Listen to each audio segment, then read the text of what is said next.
자, 오늘부터 뭐 천천히 나왔지만 첫 단원이 이제 여러분들도 다 한글을 읽을 수 있으면 다 알겠지만 뭐라고 써져 있죠, 희은아?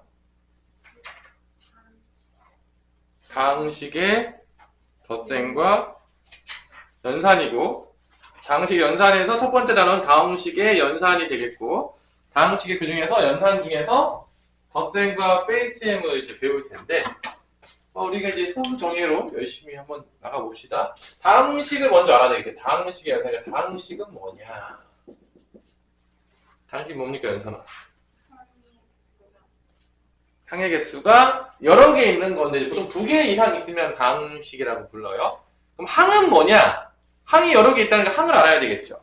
여기 이제 나와 있겠지만, 뭐라 나와 있죠? 항은? 각각의 단항식. 이렇게 곱하기로 연결된 거를, 왜 곱하기 이렇게 생략이 가능하잖아. 그죠? 우리 중학교 때 배우겠지만, 뭐 이렇게 곱하기를, 이렇게 배우죠? 이렇게. 곱하기로 연결되어져 있는 거를 우리가 항이라고 불러요. 곱하기로 연결되어 있는 거. 이런 게 항에 한 개씩 있는 거예요. 이게 여러 개가 이제 붙어 있으면, 2개 이상 붙어 있으면, 항이 한 개만 있으면 단항식이라고 부르고, 항이 2개 이상 붙어져 있으면 다항식이라고 이제 부르는 거죠. 그때 이 항에 대해서 우리가 조금 뭐 중학교 때부터 좀 배우긴 하지만 뭐라고 배우냐? 여기 앞에 있는 거를 뭐라 부른다? 요 앞에 있는 거를 우리가 문자 앞에 있는 거를 이제 개수라고 이제 보통 부르죠. 개수. 숫자, 문자 앞에 있는 거를. 여기 다 써져 있어요. 개수라고 부르고, 그 다음에 여기 문자 위에 있는 요거 제곱, 뭐 세제곱 이런 걸 뭐라 부른다? 이런 거를 차수라고 불러요. 얘는 2차 항이 되는 거고, 얘는 몇 차 항이 되는 거야? 3차 항이 되는 거고, 이렇게 없으면 이게 1이 생략된 거니까 이게 1차 항이 되는 거고, 아예 숫자만 딱 이렇게 있어. 아무것도 없고, 이런 걸 우리가 0차 항이라고도 부르긴 하겠지만 0차 항보다는 뭐로 부른다? 상수항이라고 부릅니다. 이런 거. 그러니까 문자만 보는 거야. 숫자는 안 봐요. 그러니까 얘는 2차. 얘는 x에 대한 2차항이 되는 거고, 이걸 차수라고 부르죠. 얘는 1차항이라고 부르는 거고, 문자의 차수, 문자가 몇 개 곱해져 있냐? 얘는 3차항이라고 이제 부르는 거죠. 그리고 문자가 없으면 상수항이라고 부르기로 약속을 했다. 이건 뭐 이해하고 자시고 할 게 아니라 이렇게 약속한 거예요. 이름인 거죠. 뭐 희은이 너를 왜 논리적으로 너는 희은이라 부르니 이렇게 할 수가 없는 거죠. 그냥 엄마 아빠가 이제 약속으로 딱 적어버린 거죠. 이름을. 그래도 이름이에요. 쉽게 보자면. 그 다음에 요런 앞에 붙어있는 거, 요런 앞에 문자 앞에 있는 걸 우리가 다 개수라고 부르고, 얘를 정확히 부른다면 3차항의 개수, 얘는 뭐 1차항의 개수, 얘는 2차항의 개수, 뭐 이렇게 되겠죠. 그래서 이런 거를 2개 이상 연결해 두면, 이렇게 연결해 두면, 만약 이렇게 연결됐어. 이런 걸 우리가 뭐라 부른다? 항이 2개 이상 연결돼 있으니까 다항식이라고 부른다. 이게 다항식인 거예요. 항이 여러 개 있는 거, 2개 이상 있는 거를 다항식이라고 부르고, 여기서 이제 그 다음에 배우는 게 다항식의 연산이 첫 번째 단원인데, 결론은 이런 거의 연산을 다루겠다는 거죠. 쉽게 얘기하자면. 그럼 연산은 여러분 다 알겠지만, 우리가 초등학교 때도 배웠던 무슨 연산이 떠오릅니까? 사칙 연산이 떠오르는 거죠. 그러니까 이 사칙 연산을 배우는 거예요. 결론은 덧셈, 뺄셈, 곱셈, 나눗셈을 배우겠다. 이게 바로 1단원인 거예요. 쉽게 보자면. 결론은 뭐야? 약간 구구단 같은 거죠. 쉽게 보자면 구구단 같은 거예요. 구구단을 모르면은 초등학교 때 어떻게 되죠? 수학이? 망하는 거죠. 당연하겠지만 얘를 모르면 고등학교 수학은 집에 갖다 놔 보시면 되겠죠? 그냥 뭐 그렇다고 뭐 이런 거죠. 뭐 전 구구단을 다 외웠어요. 전 정말 잘하는 거죠. 이런 친구들이 있다면 웃어주면 되겠죠. 구구단을 외우는 건 당연한 거고 어떻게 해야 되죠? 엄청나게 빠르게 쓰일 수 있어야지 연산할 때. 그래서 우리가 부단히 많이 연습을 하잖아. 빨리 연산하기 위해서. 연산을 하는 거예요. 당연하겠지만. 똑같아요. 다항식의 연산. 뭐 아는 건 당연한 거예요. 많이 써서 어떻게 해야 된다? 속도를 올려야 되는 게 우리가 이제 목표로 하는 거예요. 그러니까 뭐 안다고 해서 끝나는 게 아니에요. 아는 건 당연한 건데 이제 알지도 못하는 친구도 있고 공부를 안 해서 알기만 하는 친구도 있고 안 다음에 많이 써서 숙련된 친구가 있겠지만 당연하지만 누가 수학을 당연히 잘하기 위한 기본 자세가 되어 있냐? 당연히 알고 숙련된 친구가 수학을 잘할 자세가 된 거죠. 대부분의 애들이 이제 착각하는 게 알면은 끝난다고 생각하는 친구들이 되게 많아요. 그럼 이제 고등학교 수학은 잘 못할 수밖에 없는 거예요. 왜냐면 50분 동안에 문제를 풀어야 되는데 내가 몇 번 얘기하겠지만 여기 백양고등학교 수학 평균을 얘기하자면 몇 점이라고요? 40점대예요. 결론은 대부분 애들이 전교 1, 2등을 제외하고는 모두 다 시간이 허덕여서 문제를 제대로 다 풀고 나오지를 못해요. 시간이 부족하다는 얘기예요. 중학교 때처럼 이렇게 쉽게 내지 않는 경우들이 많아서. 그러니까 결론은 내가 한 길에도 더 빨리 풀어내가지고 더 많이 풀어내야지만 성적을 잘 받을 수가 있겠죠. 그러니까 연산이 느리도 됩니까? 라고 물어본다면 우리나라 교육하에서는 절대로 불가능하다라고 얘기하시면 되겠어요. 당연하겠지만 알고 숙련되게 연습이 되는 게 기본이라는 거예요. 그게 기본이야. 근데 그것도 안 돼 있다. 그러면 이제 고등학교 수학은 이제 저 멀리 갔다라고 생각하시면 되는 거죠. 초등학교 때 예를 들면 그냥 구구단만 외웠다. 나머지 연산들은 잘 모르겠다. 이거랑 똑같은 상황인 거예요. 답이 없죠. 그렇게 되면. 자, 그 다음에 이런 다항식의 연산에서 배우죠. 이때 우리가 이 다항식을 정리를 많이 해요. 막 이렇게 막 쓰지 않아. 우리 보통 뭐 이런 식으로 막 이런 식으로 적진 않아요. 적을 때 다항식이 나오면. 보통 어떻게 적죠? 우리가 중3 때도 많이 적었겠지만 높은 차수부터 적어요. 높은 차수부터. 그걸 우리가 좀 어려운 말로 뭐라 부른다? 내림차순 정리라고 불러요.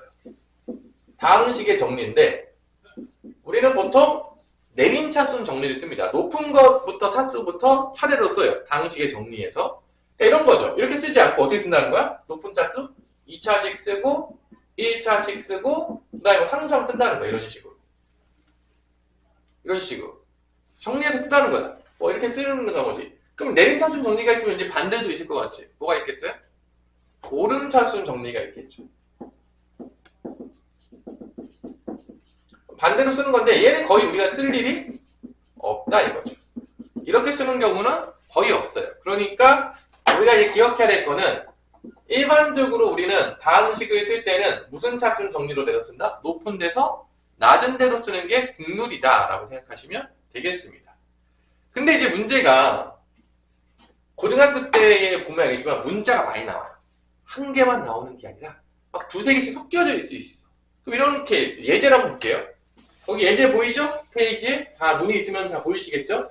눈 없는 친구 빨리 얘기하시고요. 거기 보면 예제 보면 5xy 그 다음에 3x제곱 마이너스 y제곱 플러스 4x 더하기 있어요. 이때 얘를 x에 대한 내림차순 정리를 하시오라고 이렇게 낼 수가 있어요. x에 대한 내림차순 정리. x만 문자로 보겠다는 거야.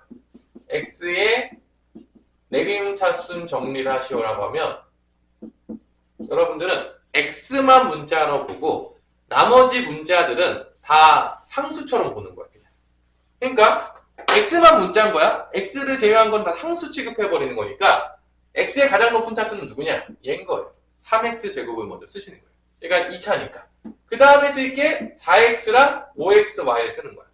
왜냐면 얘는 4가 계수가 되는 거고 얘는 5y가 계수가 되는 거야. 그러니까 x만 문자로 보겠다는 거야. 문자가 여러 개 나오니까 우리가 정확하게 누구에 집중할 것인지를 알아야 돼. 그러니까 x 내림차순 정리하면 3x제곱을 적어주시고요. 그 다음에 x를 적는데 5y랑 4를 이렇게 적어주는 거죠.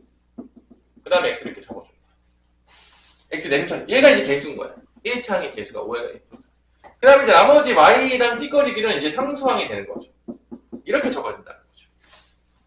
근데 이거를 또 x만이라고 적지 않고 또 뭐의 내림차순 정리를 쓸 수 있겠냐면 또 y의 내림차순 정리를 쓸 수 있겠다는 거죠. y의 내림차순 정리. 이제 문자 마음이에요. 우리가 이거 다 쓰니까 배우겠죠? 선생님 이거 왜 배우나요? 당연히 다 쓰니까 배우는 거예요. 안 쓰는데 배우면 내가 미친놈이에요?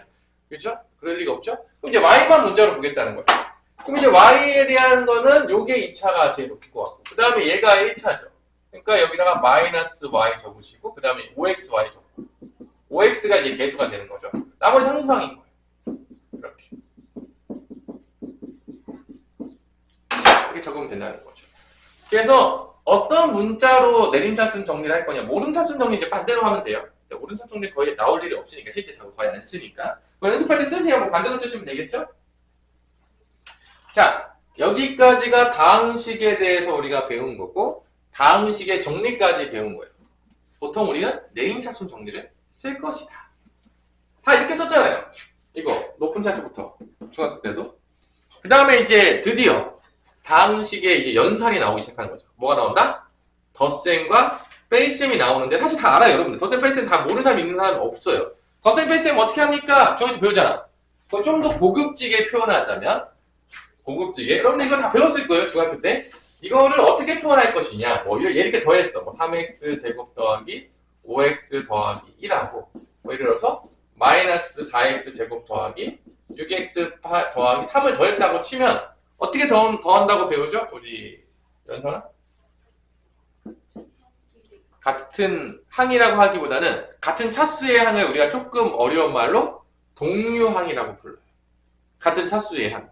그러니까 1차항은 1차항끼리 더하고 빼고 2차항은 2차항끼리 더하고 빼고 상수항은 상수항끼리 더하고 뺀다. 이런 걸 우리가 조금 고급진 표현으로 동류항끼리 더하고 뺀다라고 얘기하면 되는 거야. 그러니까 다항식의 덧셈은 물어보는 거죠. 다항식 덧셈 어떻게 합니까? 라고 물어보면 동류항끼리 더하고 뺀다. 그럼 동류항은 뭐냐? 두 개가 같아야 돼. 문자도 같아야 되고 뭐도 같아야 돼? 차수도 같아야 돼. 문자가 다르면 동류항이 아닌 거야. 그러니까 뭐 이런 거는 동류항이 아닌 거지. 뭐 이렇게 나와. 동류항이 아닌 거야. 차수만 같고 문자가 다르잖아요. 문자랑 차수가 다 같아야지만 걔네들만 모아서 동류항끼리 연산을 하는 거죠. 이때 3x제곱과 마이너스 4x제곱은 어떻게 된다? 3하고 마이너스 4를 더하는 거죠. 약간 어떤 걸 쓰냐면 분배 법칙을 쓴다고 생각하시면 되겠죠. 뭐 이런 거죠. 여러분들이 뭐 5 곱하기 3과 4 곱하기 3이 있으면 분배 법칙 할 때 어떻게 되는 거죠? 5 더하기 4를 한 다음에 3을 곱하는 것처럼 하잖아. 그죠? 이게 분배 법칙이잖아요. 아닌가요? 혹시 모르는 사람이 있어요? 다 알죠? 그러면 이게 x로 바뀌었다고. 이게 뭐 x 제곱으로 바뀌었다고 생각하시면 되는 거죠. 쉽게 보자. 분배 법칙 중에 한 숫자가 문자로 바뀌었다고 생각하면은 그게 그냥 개수들끼리 더하고 빼는 것처럼 되는 거죠. 그러니까 분배 법칙점. 그러니까 3하고 마이너스 4에 더하니까 마이너스 x제곱 되고 5하고 6 더하니까 뭐 11x가 되겠고 1하고 3 더하니까 4가 된다. 그래서 이게 바로 동류항끼리 더하고 빼면 된다 안 된다? 된다. 그리고 여기 혹시 마이너스가 이제 와서 뺄셈으로 그럼 무조건 무슨 법칙을 쓰는 거죠? 분배 법칙 쓰는 거야. 나한테 애들이 맨날 물어보는 애들이 분배 법칙을 맨날 쓰니 야 분배 법칙을 안 쓰는 경우가 없다니까. 그러니까 이게 물어볼 가치가 있으려면 이런 거지. 분배 법칙을 쓸 때도 있고 안 쓸 때도 있어. 그럼 물어볼 수 있다고 생각해요 나는. 왜냐? 쓸 때도 있고 안 쓸 때도 있으니까 언제 씁니까? 물어보는데 분배 법칙은 무조건 쓰는 거야 연산에서는. 그러니까 물어볼 가치가 없는 거라는 거야. 왜냐? 무조건 써야 되는 건데 뭘 물어봐. 왜 쓰냐 안 쓰냐 물어보냐 이거야. 그냥 무조건 쓰는 건데 기본이 그냥 당연히 기본적으로. 그래서 이런 분배 법칙도 써서 더하고 빼면 되겠다라고 하면 끝나겠죠. 그게 이제 다항식의 덧셈과 뺄셈입니다. 이때 우리가 좀 고급지게 사칙 연산을 배우면 이런 걸 배워요. 뭐 교환 법칙이 성립하는 등, 뭐 분배 법칙이 성립하는 등, 뭐 결합 법칙이 성립하는 이런 거 배운단 말이야. 기억나요? 우리 희은이 기억해요? 애들이 대부분 다 수학을 별로 안 좋아하기 때문에 그냥 잘 몰라요. 예, 어떻게 아냐면 뭐 교환하면 비슷한 거 아니야? 그 정도쯤은 아는 거지 정확하게 아는 애들이 별로 없고 특히 결합 법칙으로 가면 더 잘 몰라요. 그런 게 많더라고. 그래서 내가 이 수업은 이제 우리가 이제 되게 여러분들을 거의 무상태에 있다. 신생아와 같이 취급하면서 나갈 텐데 교환 법칙은 뭐냐? 우리 희연이가 생각하는 교환 법칙은 뭐냐? 연산 법칙 할 때 교환 법칙 이런 거 나오잖아. 덧셈, 뺄셈, 곱셈, 나눗셈 할 때. 교환 법칙 왜 나옵니까? 편리해야 되고. 그러니까 이런 거죠. 교환 법칙이 언제 성립합니까? 라고 물어보면 우리 희연이 뭐라 대답하겠어?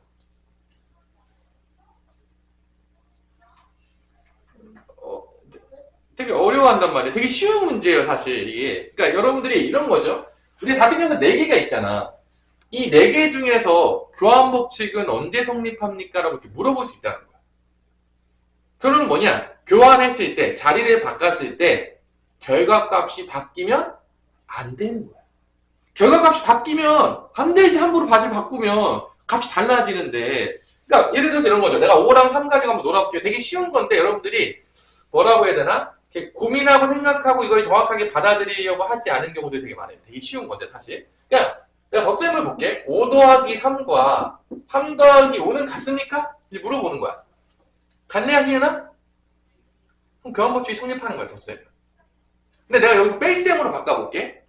5 빼기 3과 3 빼기 5는 같습니까? 물어보는 거야. 우리 누구냐? 태민아. 같지? 안 같죠? 이러면 교환법칙이 성립 안 하는 거야, 뺄셈을. 왜냐? 뺄셈을 함부로 바꾸면 안 돼. 교환하면 안 된다는 거냐? 값이 달라지니까. 덧셈은 괜찮아요. 바꿔도. 왜냐? 바꿔도 결과값이 바뀌지가 않으니까. 그러니까 교환법칙은 덧셈일 때 성립해요. 그럼 곱하기일 때 성립하냐? 곱해보면 되겠죠. 뭐 지나가는 강아지가 있을 테니까. 하겠죠. 아, 그럼 곱하기도 교환법칙이 성립하겠구나. 나눗셈은 될 거 아니야, 혜연아? 안 되겠죠. 그러니까 이것만 알면은, 교환법칙은 덧셈과 곱셈 때 성립합니다. 누구나 이해할 수 있는 거야. 되게 어렵지 않은 거죠. 너무 어려운 얘기인가요? 너무 어려워요? 안 어렵죠. 근데 이거 잘 모른단 말이에요. 여러분들이 되게 기본적으로 모른다니까? 그럼 여기서 이제 한 단계 더 가서 이제 뭐 교환법칙은 그래도 조금 아는데, 이제 결합법칙과 분배법칙이 나오면 애들이 정확히 잘 몰라요. 진짜요. 그럼 이제 결합법칙은 이제 최소한 몇 개가 나와야지? 항이 3개가 나오는 거죠. 그래서 먼저, 누구를 먼저 연산할 것이냐. 그러니까 결합법칙은 순서 차이야. 그러니까 순서를 바꾸면 안 돼. 어디부터 먼저 계산할 것인가. 이런 거야. 3개가 있을 때, 덧셈으로 볼게요. 5 더하기 3 더하기 4가 있는데, 앞에 거를 먼저 더하고 그 다음에 더할 것이냐? 아니면 뒤에 거를 먼저 더하고 더할 것이냐? 이게 같으면 결합법칙이 성립한다고 봅니다. 덧셈에 대해서. 그러니까 덧셈이 있는데 앞에 거를 먼저 더하고 뒤에 걸 더한다. 아니면 뒤에 거 먼저 더하고 앞에 걸 더해도 차이가 없다. 라고 하면 우리가 이럴 때 뭐라는 거야? 결합법칙이 성립합니다라고 부르는 거죠. 그럼 이제 덧셈 성립할 거고 또 뭐가 성립할 거 아니야? 곱하기가 성립하겠죠. 잘 보시면 알겠지만 우리가 나눗셈이 잘 보면 알겠지만 별로 성립하는 법칙들이 별로 없어요. 그러니까 교환법칙도 성립은 안 되고 또 뭐도 안 되죠? 뭐도 안 되죠? 결합법칙 성립을 안 하는 경우들이 많단 말이에요. 나눗셈 아마 안 되는 경우도 많단 말이에요. 그렇기 때문에 우리가 일반적으로 나눗셈 연산을 뭐로 바꿔서 하냐면 곱하기로 바꾸는 거야. 역수로 곱하는 거야. 왜냐? 곱하기 연산이 기본적으로 웬만한 법칙이 다 성립을 한다 안 한다? 하는 거지. 그러니까 연산하기가 편한 거야.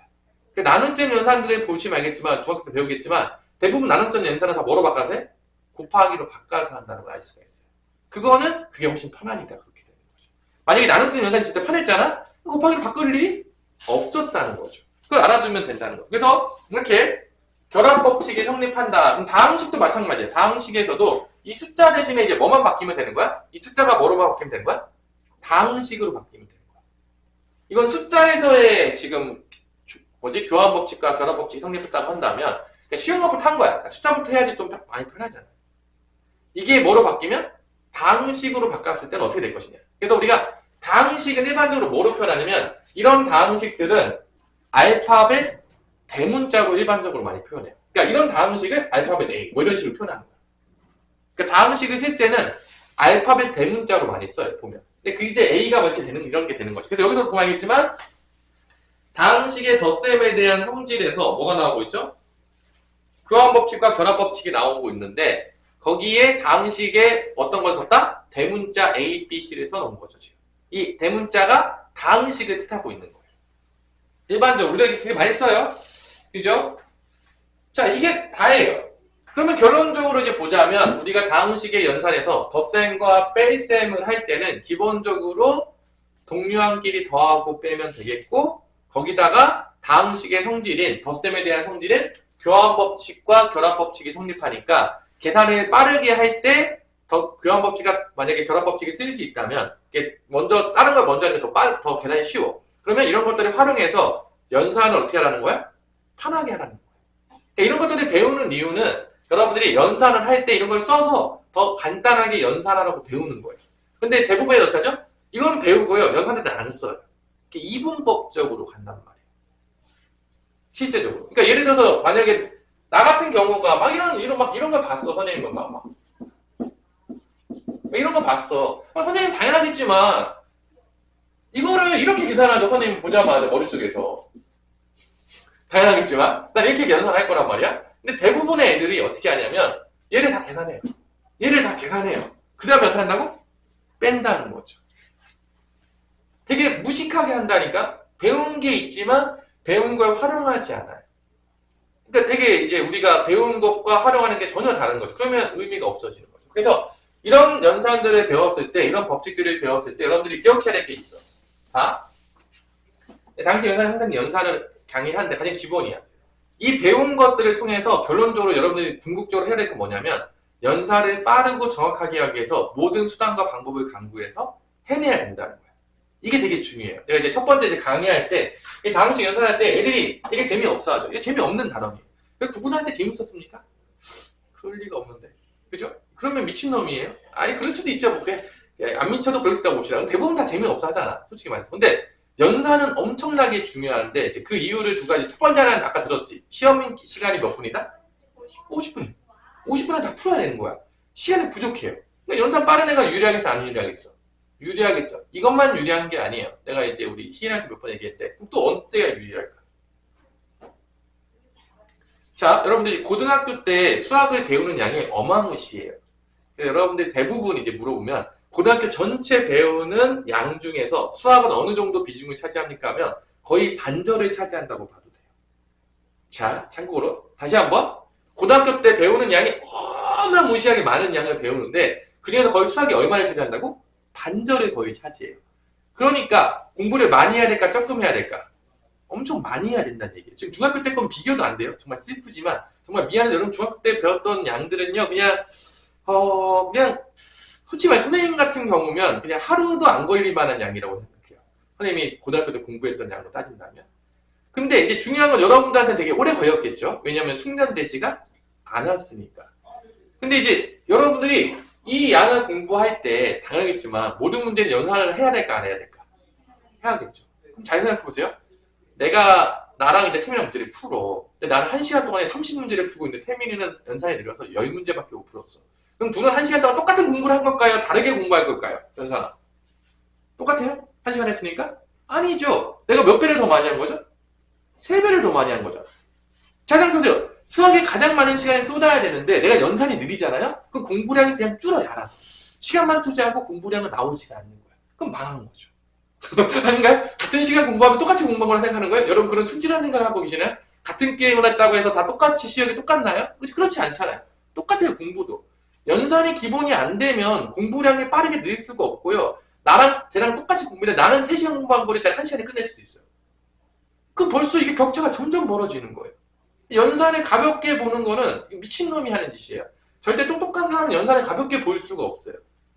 그래서 여러분들이 다 똑같아요. 분명히 어떤 애들은 막 연산도 잘 되고 공부가 잘 돼서 막 하루에 막 3일 만에 한 문제집을 푸는 놈도 있을 거예요. 진짜 있습니다. 거짓말이 아니에요. 그런 미친놈들이 많아요. 생각보다 여러분들이. 근데 어떤 애들은요. 한 학기 동안 하나 풀고 있어요. 얘네 둘이 경쟁이 된다고 생각하면요. 말이 안 되는 거죠. 솔직히 말해서 얘네 둘은 그냥 다른 인종이에요.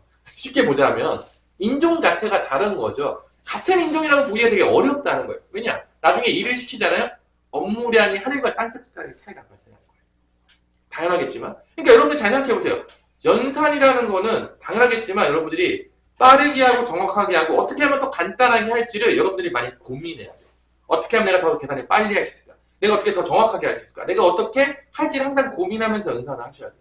그래야지만 고등학교 때 상위권에 올라갈 만한 기본이 됐다라고 보는 거예요. 그게 기본인 거예요, 그냥. 그것도 안 됐는데 뭐 상위권 가겠다. 그냥 웃어주시면 돼요. 지금 9구단도 안 됐는데 뭐 1000짜리 곱하기 1000짜리 수를 하겠다는 얘기가 똑같은 얘기라고 앉아있는 거예요. 그냥 웃으면 돼요. 근데 대부분 애들은 기본기가 안 돼 있어. 네, 가르치다. 당연하겠지만 공부가 어떻게 된다? 고등학교 내내 엄청 비효율적으로 공부합니다. 자, 엄청나게 많이 잡아먹는 이 수학이라는 절대적인 과목에서 비효율적으로 공부한다 생각해보세요. 그 얘기는 다른 과목에도 영향이 있을까 없을까? 있다는 얘기예요. 이게 암기 과목이 아니기 때문에 수학을 정말로 효율적으로 공부한다는 건 고등학교 교육에서 엄청나게 중요해요. 왜냐? 수학만 잘한다고 대학을 잘 가는 게 아니에요. 다 같이 국영수가 같이 가줘야 되는데 수학에서 시간을 최대한 줄여야 돼요. 그러니까 수학이 제일 많이 잡아먹잖아. 제일 줄이기 쉬운 데가 어디다? 다시 한번 수학이에요. 수학을 효율적으로 공부해서 시간을 줄이면 여러분들은 남들보다 무조건 여러분들 용어로 표현하면 개이득이 되는 거죠. 아니, 그냥 논리적으로 생각해보세요. 내가 뭐 되게 어려운 얘기 하고 있나요? 아닌 거죠. 근데 대부분 애들 어떻게 나간다? 되게 비효율적으로 공부한다는 거죠. 그게 문제예요. 그럼 어떻게 비효율적으로 공부하냐? 네, 여러분 예를 한번 들어볼게요. 첫날이니까 뭐 너무 빨리 안 나가도 되잖아요. 이런 거죠. 수학은 여러분들이 천재가 아닌 이상 딱 배우잖아요. 까먹어요. 까먹기 시작합니다. 듣고 나서부터 점점 까먹어요. 당연한 거예요. 안 까먹으면 사람이 아닌 거죠. 뭐 천재거나 약간 인종이 다른 놈들인 거예요. 다 망각을 한단 말이야. 근데 중요한 거는 까먹고 나서 이제 다 까먹은 다음에 여기 다시 올 때 바로 전에 숙제를 시작해요. 그럼 효율적일까요? 비효율적일까요? 상당히 비효율적인 거예요. 그럼 어떻게 해야 되냐? 기본적으로 배운 다음에 최대한 빠르게 개념 복습을 하고 내 거를 만들어내야 돼. 내가 직접 하면서 다 깨달아야 돼. 자, 수학은 암기가 아니기 때문에 내가 이해했던 거를 빨리 내가 하면서 깨달아야 돼요. 다시 한번 내 걸로 만들어야 되는데 그게 너무 많은 시간이 지나가면 까먹어요. 그러면 어떤 일이 발생하냐? 다시 해야 돼요. 다시 이해시켜줘야 된다는 거야. 근데 이제 뭐 선생님 같은 경우는 이제 그래도 영상 촬영을 하니까 영상을 다시 보면 되겠지만 아닌 경우에는 기억이 안 나요. 그럼 숙제를 어떻게 하게 되죠? 대충 하게 되죠. 앞에 거 대충 보면서. 개념하고 숙제랑은 분리가 된 거야. 실제적으로 어떻게 되냐면 수학을 잘하면 개념을 배운 거를 통해서 이 개념을 적용하려고 돼야 되는데 벌써 개념을 다 잊어먹었어. 하지만 숙제할 시간이 없네? 문제만 풀어. 이렇게 되는 거죠. 그러면 당연하지만 개념과 문제 푸는 거는 거리가 있는 거야. 이해해서 풀었다기보다는 대충 외워서 끼워 맞춰서 푸는 거죠. 그럼 시험이 낼까요? 안 낼까요? 안 내죠. 대부분이 이렇게 공부하고 있다는 거예요. 당연하겠지만 안 그래도 우리가 머리가 별로 좋지 않은데 거기다 그지같이 공부하고 있잖아요. 그러니까 당연히 망하는 거죠. 대부분 애들 이렇게 한다? 수학을 던지죠. 이제 고등학교 올라가면. 두 가지 이유로 던져요. 첫 번째, 일단 공부할 의지가 없어요. 두 번째, 양이 너무 많아요. 수학 하나만 던지면 마음이 편해져. 반절이 날아갔죠. 그렇다고 내가 이제 수학을 던졌다고 해서 다른 과목도 되게 열심히 하냐? 별로 그런 적은 본 적은 없는 것 같아요. 솔직히 말해서. 그러니까 자기 마음이 좀 편해지긴 했는데 어차피 공부는 안 해요. 수학을 안 한 만큼 다른 거에 더 하면은 그래도 좀 낫겠는데 안 해요, 그냥. 결론적으로. 그래서 웬만한 수학을 던지지 말고 수학을 던지는 순간 대학교를 잘 갈 확률은 이제 기하급수적으로 줄어든다고 보시면 돼요. 거의 이제. 그리고 정말 슬프지만 여러분의 세대는요, 암기 세대가 아니기 때문에 수학을 던지면요, 갈 곳이 점점 없어져요. 뭐, 여러분들 뭐, 챗GPT 지금 쓰고 있잖아요. 뭐, 잘 외우면 갈 곳이 있나요? 잘 외우면 어떻게, 뭐, 너 고용해야 돼? 너 잘 외우니까 고용할게, 그래? 챗GPT한테 물어보면 빠르지 않을까요? 쟤를 비싼 돈 주고 고용할 이유가 있을까요? 없겠죠. 옛날에는 잘 외우는 사람이 필요했어요. 왜 그러냐면, 잘 보다. 여러분 도서관 가잖아요? 내가 알고 싶은 지식을 찾을 방법이 없어요. 솔직히 얘기해서. 아니, 그 많은 책들 가운데 어떤 책이 내가 필요한 책인지 어떻게 알아? 그러니까, 어떤 구역으로 가서 어떤 책을 보라고 하는 것도 엄청나게 어떤 거야? 놀라운 지식이었던 거지. 그 당시 때는. 잘 외워가지고. 여기 가서 이걸 보세요. 지금 여러분들 시대에서는 여러분이 도서관에 간 적이 몇 번 있는지 모르겠어요. 책을 찾은 적이 몇 번 있는지 모르겠지만 여러분 대부분 뭘 하고 있죠? 검색을 하고 있죠. 잘 외우는 사람들이 점점점 필요하다, 필요하지 않다? 필요하지 않는 시대에 가고 있어요. 현재가 다 그렇잖아요. 여러분 나중에 취업할 때 되면 더 심해질지도 몰라요.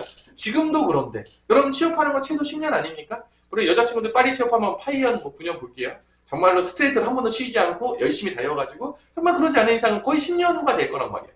근데 나는 암기만 주로 했었다. 인생이 아무리 시작하겠죠. 당연하겠지만 여러분들 뭐 내가 이과를 가든 문과를 가든 중요하지 않아요. 지금 시대에는요. 무조건 여러분들 머리를 써야 살아남을 수 있는 시대가 돼가고 있어요. 암기를 잘해서 살아남을 방법이 없는 시대예요. 내 아들이 만약에 암기로 목숨을 걸겠다 그러면 나는 이제 곧바로 모든 수단과 방법을 강구하지 말리겠죠. 그럼 미친 짓을 하면 안 된다. 왜 그러냐? 다 로봇으로 대체되고 인공지능으로 대체되고 있는 판국에 왜 외우는 대로 가고 앉아있냐? 그러겠죠. 특히 위험한 게 뭐야? 뭐 동시 통역기라도 개발되는 순간 영어 교육 이런 거 다 사라질지도 몰라요. 어떤 일이 발생할지 모르는 시대에 와 있어요, 지금. 정말 슬프지만. 그래서 여러분들이 정말로 머리 쓰는 거는 진짜로 잘 해놓으셔야 돼요. 그래야지 나중에 분명히 여러분이 취업하러 나갔을 때 엄청난 도움이 된다는 거죠. 보통 이제 문과로 가면 요즘 취업이 잘 안 되잖아요. 선생님 때부터도 마찬가지였어요. 선생님이 벌써 여러분들 내 공공학번이니까 벌써 지금 여러분 나랑 학번이 많이 차이가 나요. 지금. 여러분 빨리 들어가봤자 뭐 29학번 뭐 이럴 거 아니에요. 저랑 이제 거의 30년 차이 나는데 나 때도 문과가 잘 취업이 안 되는 상황이었었는데 지금 더 심하죠. 그래서 대부분 문과 쪽은 복수 전공이라는 걸 많이 해요. 전공을 많이 한다는 거, 한 개만.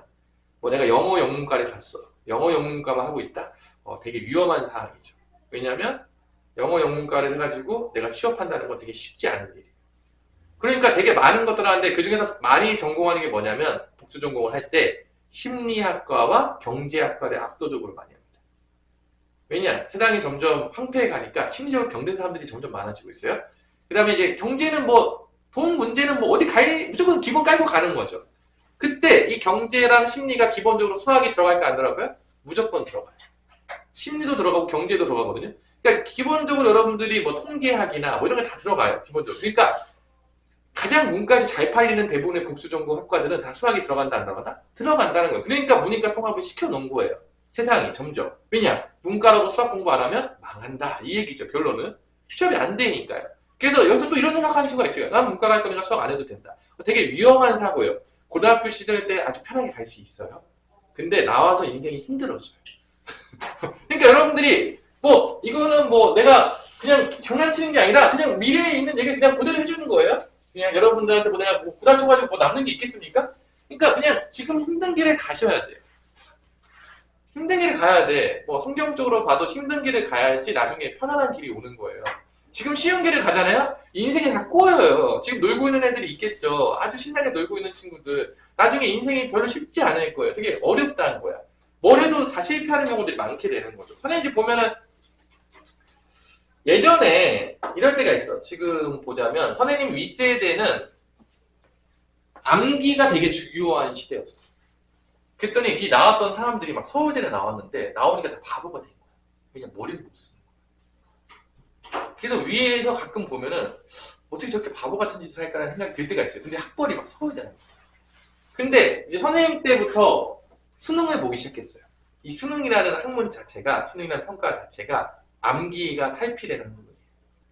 그러니까 암기했던 애들은 다 어떻게 됐다? 다 죽여버리는 거죠. 그러면서 이제 머리 쓰는 거 이제 완전히 이제 올인하기 시작했던 때가 그때고, 그때 나왔던 분들이 대부분 다 똑똑해요. 똑똑해지기 시작하고 있죠. 왜냐? 머리를 썼으니까. 암기만 한 게 아니니까. 그래서 학력고사를 본 시대와 수능을 본 시대는 조금 달라요. 벌써. 이게 격차가 있죠. 근데 여러분 때까지 수능이 끝까지 갈 것인지, 뭐, 아직까지 수능이 가는 것 같긴 해요. 그래서 바꾸고 싶어도 대체할 만한 게 별로 없는 거야. 더 좋은 뭔가가 있으면 바꾸는데, 그게 대안이 잘 없는 거지. 뭐, 수능에 대해서 뭐, 어느 정도, 뭐, 단점들이 있다는 걸 알아요. 단점이 있어도 단점이 없는 게 있겠냐? 근데 그것보다 더 나은 평가제도가 없으니까 가고 있는 거예요. 어쩔 수 없이. 현실이 그런 거예요. 자, 뭐, 이런 얘기가 되는 거죠. 자, 헛소리를 다 했고요. 이제 조금 쉬기 전에 밑에 개념 체크가 있죠? 그래서 y에 대해서 내림차순과 오름차순 정리를 하시고 두 다항식에 대해서 계산을 해봐라 라는 거를 개념 체크를 여러분들 지금 해볼 수 있겠죠? 1번과 2번 맨 밑에 있는 거. 내가 이제 풀어주긴 할 거지만 한번 풀어보시고. 자, 다음에 더센 뺄셈은요 쉬워요. 여러분들이 이렇게 막 장난치면서 쉽지 그러면서 놀고 있잖아요 지금 우리. 그죠? 아닌가요?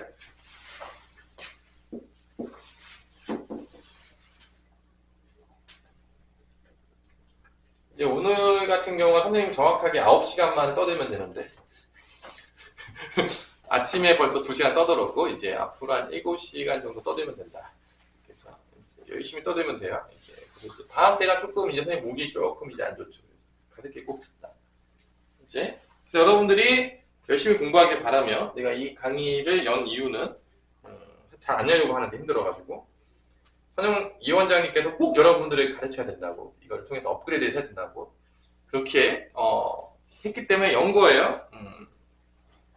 이제 난 힘들어서 안 하려고 하지만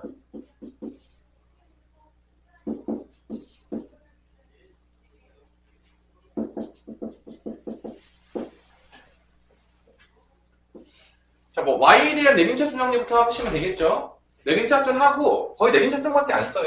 그 다음에 이제 오름차순은 반대로 하시면 되니까 이제 y는 얘가 이제 3y 제곱 쓰시고 그 다음에 xy 플러스 y. 그러니까 이렇게 플러스 y면 앞에 1이 생략되어 있는 거죠. 그래서 x 플러스 1 y 쓰면 되겠고요. 이제 나머지가 상수항이 되는 거죠. 자, 이렇게 적어줬어야지 y에 대한 내림차순 정리를 하는 거거든. 2차 먼저 쓰고 얘가 이제 1차항 계수가 되는 거고 이제 상수항. y만 문자로 본 거죠. y만. 이게 y에 대한 내림차 정리예요. 이것도 이제 시켜보면 잘 못하더라고요. 처음에 연습 안 되면. 그냥 시키면 다 하시면 돼요. 다 연습하시면 돼요. 생각보다 여러분들이 그 문자랑 잘 안 친해가지고 되게 이제 문자만 나오면 문자 알레르기가 있어가지고 이제 다. 어렸을 때부터 너무 영어 알파벳을 많이 외워서 그런가? 영어 알파벳을 안 좋아하던데. 자, 그다음 이제 반대로 쓰면 오름차순이요. 얘부터 쓰는 거예요.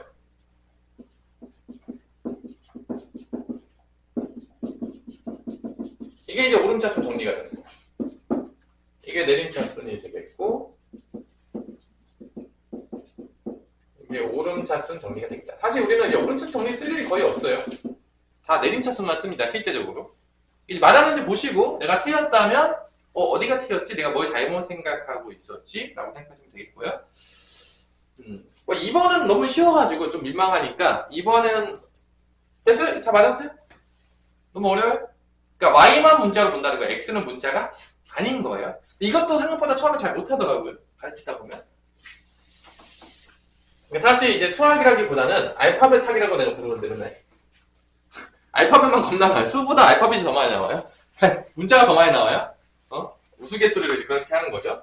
그 다음에 이제 2번에서 a라는 다항식은 뭐냐면 2x제곱 마이너스 3x 플러스 1이고 b라는 다항식은 이렇게 x제곱 더하기 2x 플러스 4가 됐다라는 거죠. 이때 2a-3b를 구해라. 이게 이제 그 뭐죠? 3번이 되겠죠. 3번만 해줄게요. 그럼 이제 뭐 항상 가로를 치는 거죠. 분배법칙이 항상 들어가요. 그래서 2배 a 써요. 가로치고 분배법칙 써야 되니까 마이너스 3도 분배법칙 써야 되니까 가로쳐요. 뭐 이러면 다, 이 정도는 뭐 다겠죠. 뭐 이거 뭐 몰랐다면 지금 알면 되죠. 뭐 이거 어렵겠습니까? 이거 어렵다 해서 분배법칙 못 쓰겠어요. 그러면 또 중학교로 다 돌아가야 되잖아요. 그죠? 이건 뭐 분배법칙 중학교 거 아닌가? 이렇게 가면 4x제곱 이렇게 곱하면 마이너스 6x 플러스 2. 사실 이렇게 연산도 안 합니다. 같은 차수 한 번에 쭉 가요. 그냥 암산으로. 여러분들이 위해서 이렇게 차근차근 해주는 거지. 선생님 뭐 연산 얼마나 많이 했겠냐? 거의 그냥 눈으로 풀죠. 선생님 같은 경우 됐으면 이제 얼마나 많이 풀겠냐. 이런 문제는 내가 그냥 최소한 20만 명 돈은 풀지 않았을까? 아무 조금 잡아서 선생님 거의. 학창시절 때도 겁나게 풀었겠지만 이것도 이제 분배법칙 하면 마이너스 3x 제곱 이렇게 하면 마이너스 6x 마이너스 12가 되겠죠. 그 다음에 이제 동류항끼리 연산하면 뭐 x제곱 마이너스 2가 마이너스 12x 플러스 마이너스 12가 마이너스 10 뭐 이렇게 됩니다. 뭐 이런 문제죠. 자, 이렇게 해서 일단은 뭐 잠깐 배웠지만 땀 얘기도 많이 했지만 결론적으로 뭐냐, 우리가 수학을 잘하려면 약간 집요해야 돼. 집요해야 돼. 선생님이 이 일하기 약간 아니죠. 선생님이 초등학교 때 선생님이 사실 초등학교 때 이제 조금 수학을 해가지고 막 되게 어려운 문제들을 풀었단 말이야. 그래서 가끔 뭐 여러분들이 얘기하는 뭐 올림피아드도 나가보기도 하고 그랬는데 어렸을 때 그때 이제 필요한 게 뭐냐, 이제 한 문제를 이상한 어려운 문제 막 주세요 선생님께서. 그러면 그걸 풀기 위해서 이제 하루 종일 고민을 하는 거죠. 그러니까 집요하게. 근데 이제 언제 사고력이 느냐라고 물어본다면 사고력이 생각하는 힘이에요. 언제 느냐라고 했다면 딱 한 가지 방법밖에 없어요. 쉬운 문제 풀 때는 안 늘어요. 뭐 3 곱하기 4는 12 이거 하면서 사고력이 늘잖아요. 얘는 인간이 아닌 거예요. 뭐 3 곱하기 4를 분해해가지고 3을 4번 더한 겁니다. 그게 구단의 시초입니다. 뭐 이러면서 할 수는 있겠지만 쉬운 문제 풀다가 우리가 사고를 깊숙하게 한다? 그런 경우는 거의 없는 거죠. 그럼 언제 시은아 사고력이 늘겠니? 어려운 문제를 고민할 때, 내가 어떤 개념을 이해하려고 할 때, 그러니까 혼자서 많이 생각하고 고민하고 이게 왜 이렇게 되는 거지? 이렇게 되는 이유가 뭐지? 그걸 다 혼자 찾아나갈 때 사고력이 느는 거예요. 문제를 많이 풀 때 느는 게 아니고요. 다시 한번 알려줄게요. 내가 어려워하는, 내가 문제를 못 푸는 거를 내가 생각해서 풀 때. 근데 이때 이 사고를 하기 위한 기본에 박혀있는 생각이 뭐가 돼야 되냐? 그게 뭐가 된다? 그게 개념이 돼야 돼.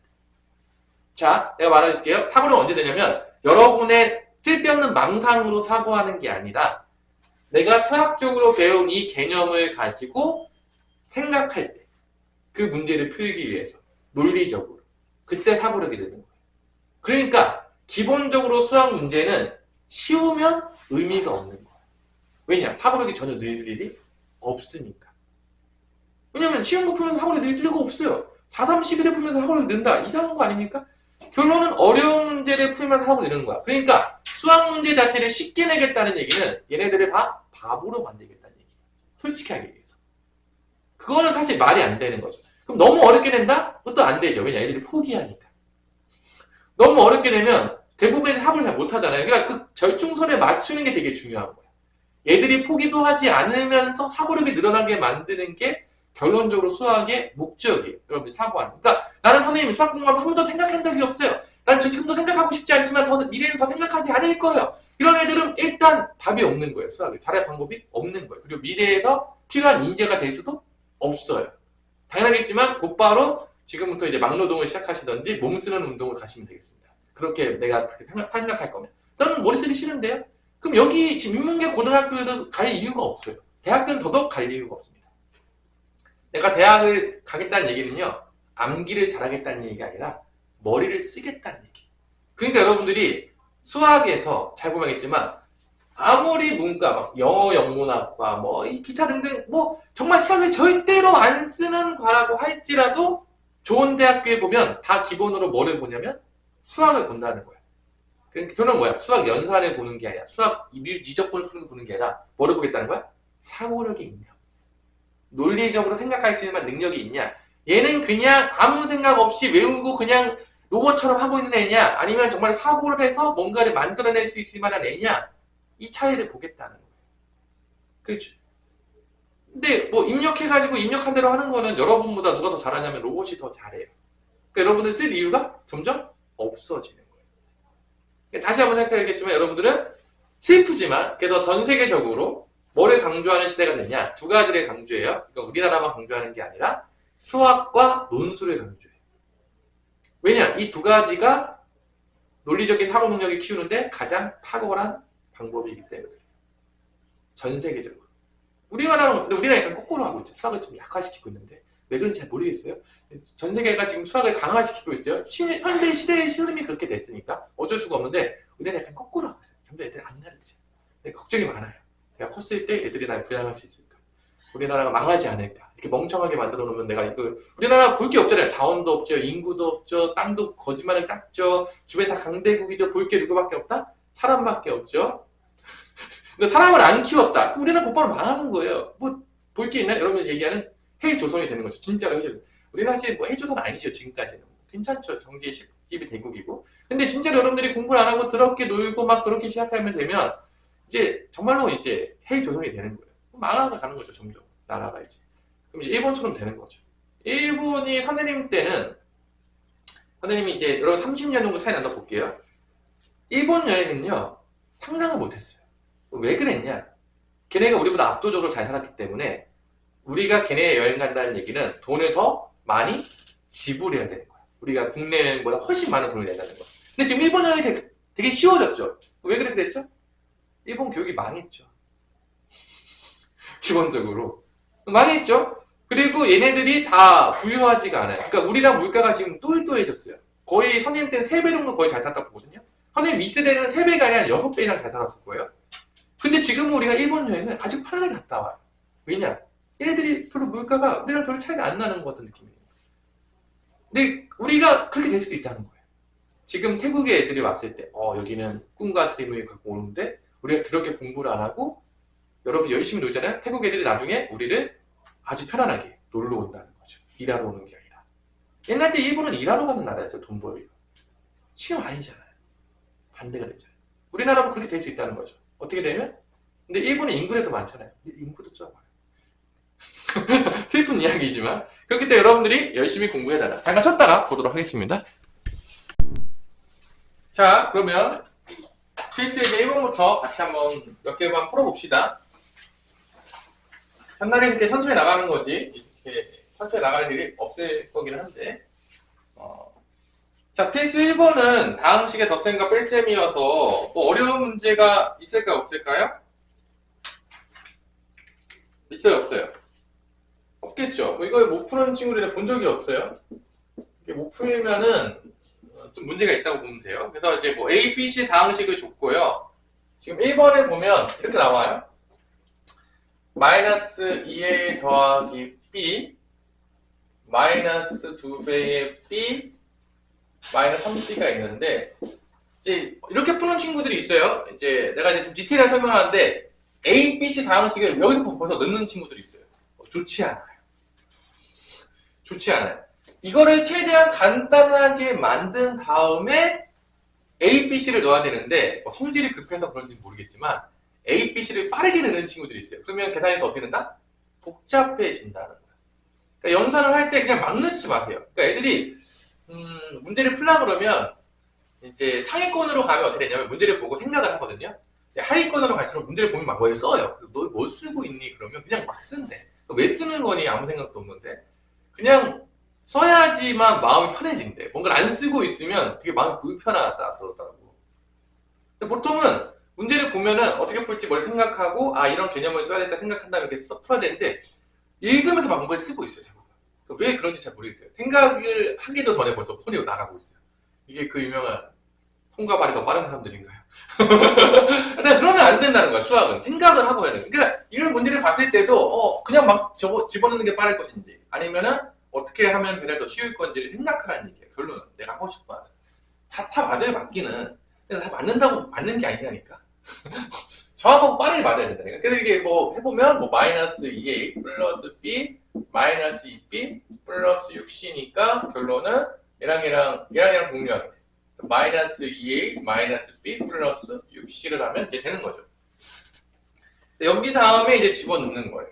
그래서 이제 뭐 마이너스 2에다가 a 대신에 x제곱 더하기 xy 더하기 y 마이너스 y제곱 넣고 이렇게 넣는 거죠. 뭐 결론은 마지막에 그때 이제 빠르게 할 때는 이제 여러분들이 이제 뭐 보세요. 여러분들 어떻게 하는지 마이너스 다음에 b가 있죠. 3x 제곱 마이너스 5xy 그다음에 c가 플러스 6c죠. c를 여기다 쓰는 거죠. 이렇게 2xy 마이너스 y. 이제 선생님 같은 경우는 이제 보통 어떻게 많이 하냐? 그냥 보자마자 그래서 개수가 x 제곱을 보면은 마이너스 2랑 마이너스 3인 거죠. 보자마자 그냥 마이너스 5x 제곱 쓰고 있는 거죠. 이렇게. 같은 동류한끼리 보는 거니까. 아무 사람 이렇게 마이너스 2 되겠고 플러스 5 되겠고 12가 되잖아. 여기까지 오면 헷갈린가요? 마이너스 1 플러스 3이죠. 3에다가 12는 15가 되겠죠. 그럼 15xy 그냥 쓰는 거죠. 이렇게. 봤을 때. 그 다음에 여기서 이제 뭐 플러스 2 마이너스 1이니까 마이너스 4y 제곱 되겠죠. 이런 식으로 동류한끼리 빠르게 암산해서 연산하면 된다 안 된다? 되겠다 뭐 그런 얘기예요. 결론은. 그러니까 이렇게 연산을 좀 빠르고 정확하게 하는 습관들을 몸에 배이도록 만들어야 된다. 연산은 습관이 잘 배 있으면 실제 연습할 때나 훈련할 때나 실제 실전에 가서도 제대로 하는 거고 이제 습관이 그지같이 돼 있으면 이상하게 하는 거죠. 벌써 망하는 거죠. 벌써 남들보다 뒤쳐져 있는 거죠. 그러면 안 된다는 거죠. 그래서 아직 한 살에서 먹기 전에 여러분들 연산들을 싸그리 고쳐야 돼요. 이상하게 하는 연산들은 다 고치셔야 된다. 왜냐? 이게 점점 나이가 먹을수록 고치기가 어려워지는 경우들이 많아요. 똥꼬집이라고 하죠. 그런 게 늘어나는 거죠. 그렇죠. 자, 뭐 2번을 보면은 2번은 안 풀어줄게요. 그냥 뭐 2a 그다음에 3x는 x 빼기 4b인데 뭐를 구하라고 했어? x를 구하라고 했잖아. 1차 방정식 x만 보고 넘기는 이렇게 넘어가면 2x가 되겠고 넘기죠. 그다음에 이제 2로 나눠가지고 이렇게 만든 다음에 집어넣으면 된다 안 된다? 된다. 뭐 그런 얘기죠. 여기서 벌써 넣고 있는 친구들은 안 된다. 그런 얘기예요. x 구하는 거니까 x를 만들어 놓고 a, b를 이제 풀어주고 만들면 되겠다. 자, 이제 쭉쭉 넘어가는데 여기서 이제 문제에서 보면 9번에 9 쪽에 1-3번에 보세요. 이 1-3번에 보면 이게 뭔 차이인지를 여러분 알아야 되는데 이 1-3번은 어떤 문제 차이가 있을까? 우리 희은아. 1-3번은 미랑 뭐가 다른 것 같아?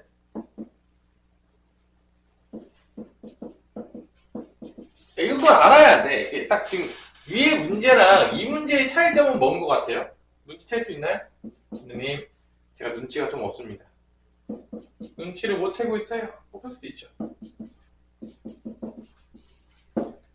이 위의 문제랑 이거랑 이 문제랑 차이 뭐예요? 1과 3번의 차이는?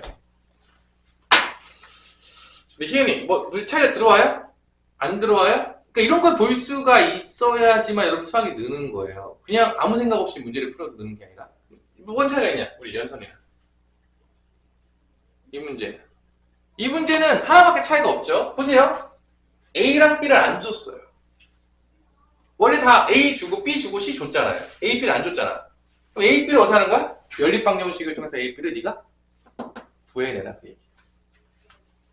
A 안 줬잖아요. A 더하기 B 주고 A 마이너스 B 줬잖아요. 그래서 A, B를 구할 수 있죠. 어떻게 하냐? 여러분 연방 다 배웠잖아요. 미리 소거시켜서 더해요. 그러면 A가 2개가 되겠고 B는 사라지겠죠? 그래서 이렇게 돼가지고 더한 다음에 2로 나누면 A가 나오는 거죠. 그러니까 이 문제는 A, B를 대놓고 주지 않고 A, B를 어떻게 해라? 너희들이 연립방정식의 원리를 통해서 A, B를 방식을 뽑아내라. 그게 이제 추가가 된 거예요. 그러니까 문제를 봤을 때 이게 어떻게 문제가 응용이 됐는지를 보는 거를 되게 연습을 많이 하셔야 돼요. 그래야지만 여러분들이 수학 실력이 늘거든. 근데 당연하겠지만 여러분 뭐 처음 보니까 잘 안 보일 수 있잖아. 근데 내가 앞에서 설명해주겠지. 이렇게 응용이 된 거다. 이렇게 변형을 시켜준 거다.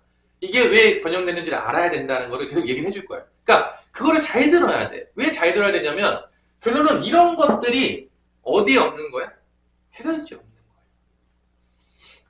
왜 저렇게 접근했을까? 왜 저런 식으로 풀었을까? 왜 저렇게 사고했을까에 대한 내용들이 해설지에 없어요. 그러니까 수학을 독학하게 되면 그 중간 과정이 왜 이렇게 바뀌는지 모르잖아. 그러니까 외운단 말이야. 외우니까 실력이 늘어 안 늘어? 안 느는 거야. 논리적으로 저렇게 바꾼 이유를 알아야 되는데 다 안 써있죠. 해설지에. 이렇게 바꾼 이유는 이것 때문에 그래. 다 써있으면 좋은데 안 써있잖아. 그런 것들 다 알아야 돼. 그걸 다 알면은 수학을 겁나게 잘하는 친구고 거의 중간에 잘 몰라. 다 대충 외워서 넘어갔어. 그래서 수학을 못하는 거야. 이게 고등학교 올라가면 차이가 확 벌어져요. 중학교 때까지 대충 외워서 해도 그게 차이가 안 나거든. 고등학교 때부터 차이가 확 벌어집니다. 그래서 정말 미안하지만 중학교 때 수학 성적은 이제 고등학교 올라가는 순간 한낱 꿈처럼 바뀐다가 되는 거죠. 중학교 때 뭐 100점 나왔던지 뭐 이렇게 할 수 있어요. 막 문제 뺑뺑이 돌려서. 하지만 고등학교 때 안 나올 수 있다. 자, 다음 시기 곱셈을 할 건데 이제 드디어 덧셈 뺄셈이 끝난 거예요. 덧셈 뺄셈은 아주 빠르게 지나갔죠.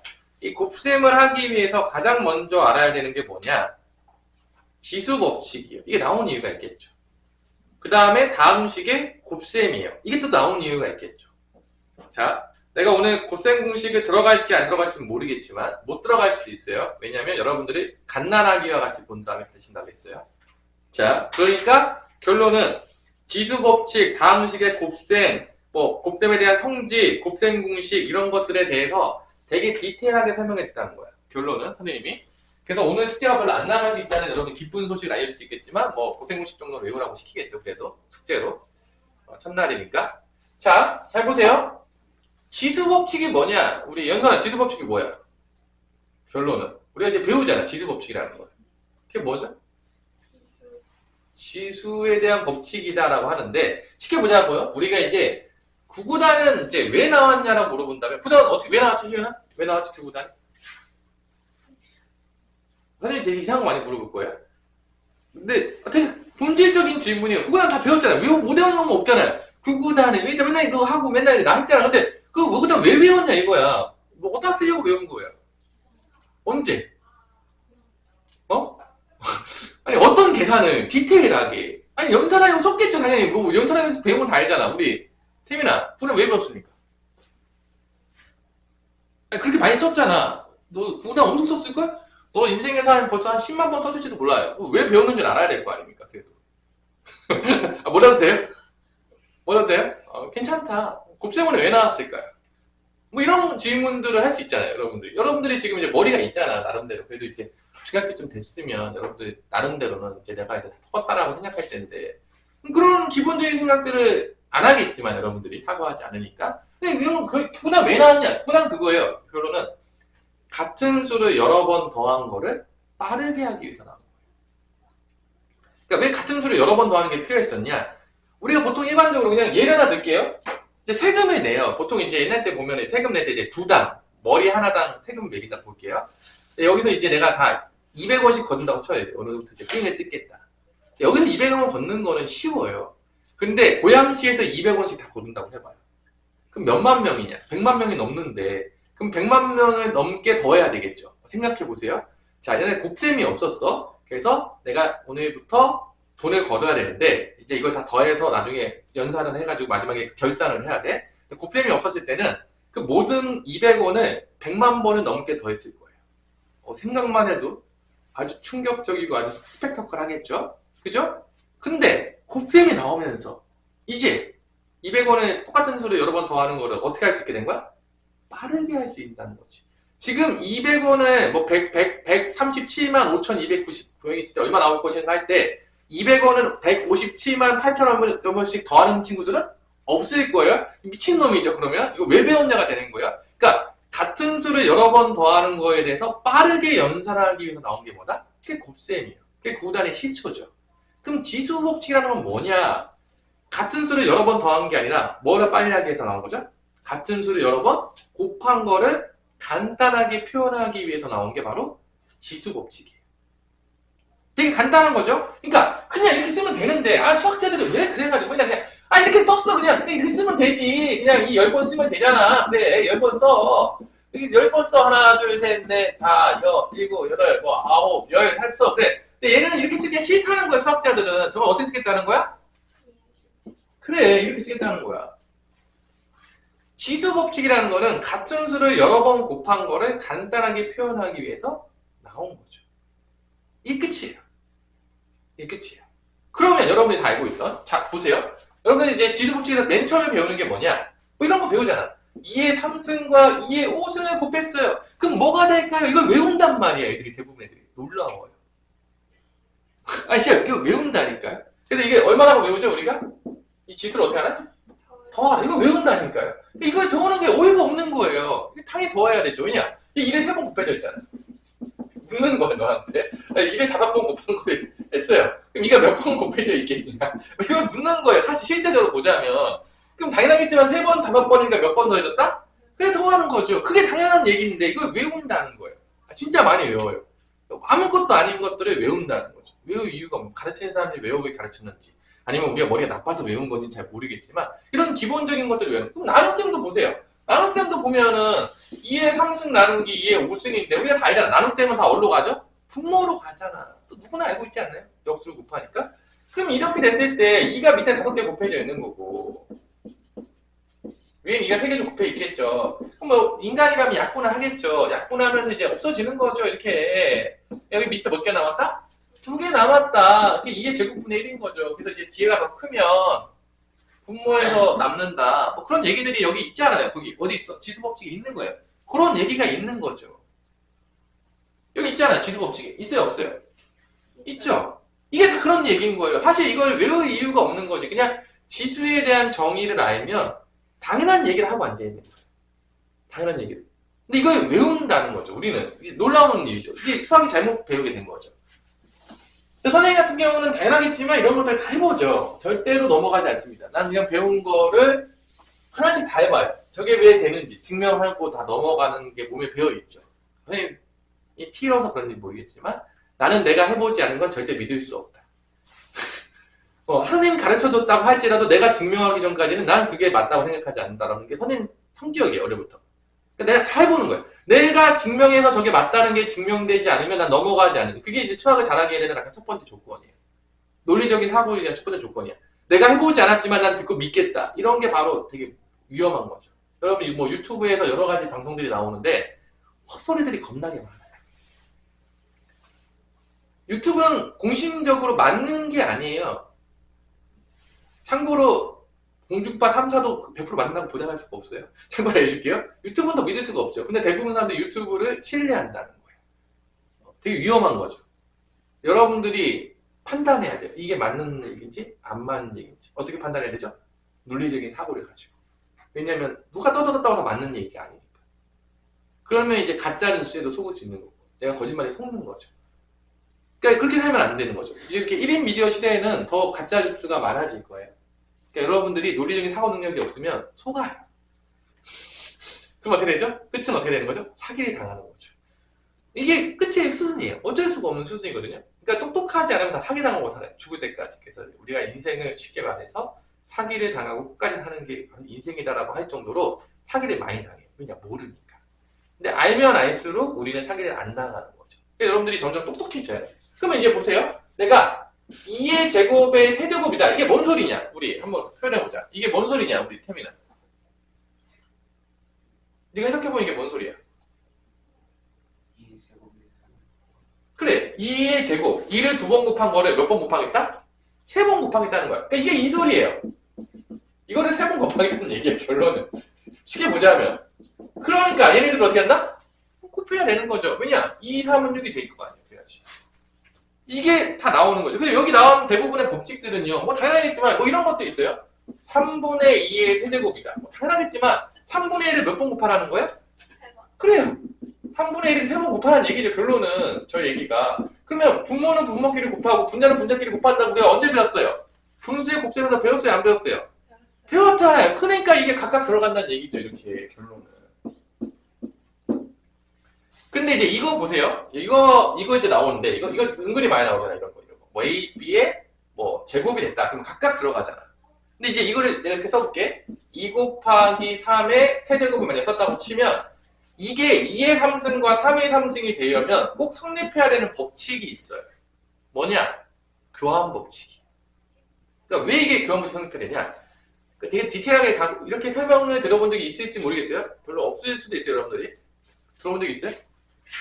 아, 그렇죠. 근데 되게 디테일하게 가요. 선생님 되게 그 논리적인 거 되게 좋아하기 때문에 하나도 그냥 넘어가는 거 싫어하는데, 이게 2 곱하기 3을 몇 번 한 거야? 3번 한 거잖아. 실제 이렇게 되는 거야, 이거는.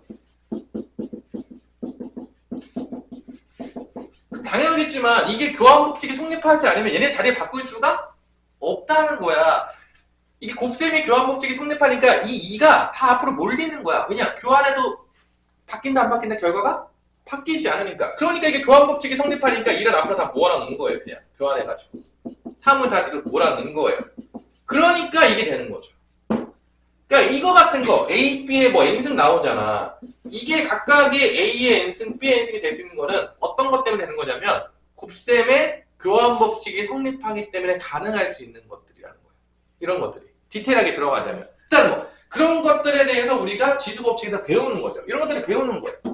근데 이게 아무것도 아니라는 거야. 직접 해보면서 지수가 왜 나왔는지를 알게 되면 어렵지 않게 알 수 있다는 거죠. 그리고 이 지수 법칙을 배우는 이유는 언제 필요하다? 다항식에 뭐를 할 때 필요하니까 배우고 앉아있다?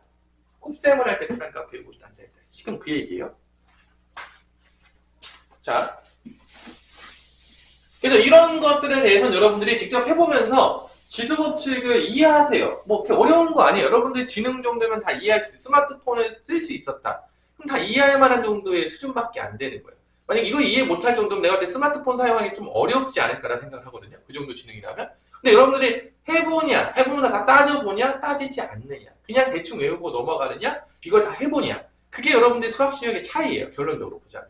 그냥 대충 외워서 넘어가는 애들은 점점 수학 실력이 하락할 거예요.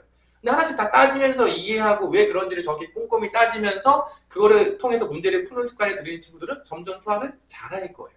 이거는 그냥 명확한 거예요. 다른 방법이 없어요. 그러면 잘 보세요. 이제 다항식의 곱셈을 할 건데 여러분 이거 뭐 안 배운 사람 없을 거예요. 지금 지수 법칙은 대충 해줬어요. 여기 보시고요. 내가 뭐 공식들이 어떻게 나왔는지에 대해서 대충 해줬어요. 이게 지금 예제가 이렇게 나와 있어요. 2x 더하기 3y랑 x 더하기 2y를 곱했을 때 이걸 어떻게 한다고 배우죠? 우리가 다 배웠을 거예요. 여러분들 안 배운 친구가 없을 거라고 봐요. 어떻게 한다고 배우냐고. 해야죠. 다 정리하죠. 그럼 그게 왜 그렇게 되죠? 이유가 뭐죠? 아니 그 이유가 뭐냐고요. 아니 곱했는데 왜 여러분들 이걸 좀 고급진 용어로 전개한다라고 하잖아. 우리가 조금 고급진 용어로 이 용어를 좀 다 아셔야 돼요. 그게 어디서 무식하다는 얘기가 안 듣잖아. 그래서 이거 하나씩 곱하는 거를 우리가 조금 더 고급진 말을 뭐한다? 전개한다라고 할 거예요. 그래서 이렇게 2x랑 x 곱할 때 지수 법칙을 쓰게 되는 거죠. x랑 x를 곱하니까 어떻게 되는 거죠? 2x의 제곱이 되는 거죠. 그러니까 지수 법칙 쓰니까 이제 배운 거죠. 앞에서 이제 곱셈할 때 얘랑 얘랑 곱하게 되면 어떻게 되죠? 4xy가 되겠고 얘랑 얘랑 곱하면 3xy가 되겠고 이렇게 곱하면 6y 제곱 되니까 이렇게 곱할 때 지수 법칙을 쓰게 되겠고 그 다음에 여기서 이제 뭘 하게 되죠? 더항식의 덧셈과 뺄셈을 통해서 동류항끼리 어떻게 한다? 더하고 뺀다가 이제 적용이 되는 거죠. 그래서 결론은 2x제곱 플러스 7xy 플러스 6y 제곱이 나온다라고 다 배웠을 거라는 거죠. 그러면 이게 되는 이유가 뭐냐 이거예요. 이게 왜 정기한 게 이거 곱하는 거랑 똑같냐? 그거 어떻게 증명할 거냐 이거예요. 이제 물어볼 수 있는 거죠. 저게 왜 곱하는 거야? 이유가 뭐야? 이렇게 물어볼 수 있다는 거예요. 이때 우리 연산에서 물어볼 수 있겠죠. 연산아, 이게 왜 곱하는 게 정기한 게 곱한 거죠? 이럴 수 있다는 거죠. 이제 이런 것들을 이제 선생님 되게 많이 물어봅니다. 조금 당황할 수 있어요. 선생님 수업하다 보면 근데 이상한 걸 많이 물어보는데요. 왜 그런 걸 물어보죠? 근데 그게 되게 중요한 거거든요. 사실 즉 모든 교과서나 모든 수학책에는 그런 이유가 있어요. 하지만 여러분들은 대부분 그 이유는 전혀 배우지 않고 뭐만 배우죠? 이런 기술적인 것만 배우죠. 아니요? 맞죠? 보세요. 이제 곱하기를 되게 쉽게 생각해 볼게요. 곱하기를 우리가 어떻게 나타내냐면 약간 되게 쉽게 직사각형을 많이 비유를 해요. 내가 직사각형 이렇게 있어요. 그래서 여기가 A고 여기가 B야. 그럼 이 넓이를 뭐로 보죠? AB로 보죠. 가로랑 세로를 더하죠. 그러니까 이거를 다항식에다가 이제 적용하는 거예요. 이 넓이가 바로 가로 세로 곱한 거라는 원칙을 통해서. 그럼 어떻게 하냐? 이제 다항식을 만들기 위해서 이 길이를 그래서 여기 길이가 A이고 여기 길이가 B예요. 자, 세로 길이가 여기가 C고 여기가 D예요. 그러면 우리가 이 넓이를 표현할 때 뭐가 되냐? 가로 길이가 뭐가 된 거죠? A 더하기 B예요. 오케이? 여기까지 뭐 이해됐죠? 뭐 설마 길이 더한 게 덧셈인 걸 모르는 친구는 없지 않겠죠? 그 너무 슬퍼지니까. 그러니까 결론은 이 넓이는 우리가 앞에서대로 표현한다고 치면 논리적으로 표현한다고 치면 가로 곱하기 세로가 될 거 아닙니까? 뭐 여기까지 문제 있어요? 없죠. 그럼 가로가 뭐죠? 지금 A 더하기 B인 거야. 세로가 뭐죠? C 더하기 D잖아. 그러니까 이게 바로 다항식의 곱셈이다. 이 넓이가. 그때 우리가 이 넓이는 어떻게 구해죠? AC죠. 왜냐면 이게 A고 여기 C니까 여기 넓이는 AC가 되겠죠. 여기 넓이는 뭐가 되죠? BC죠. 여기 넓이는 AD죠. 여기 넓이는 BD죠. 그러니까 이 넓이는 이걸 다 더한 거랑 같다 이렇게.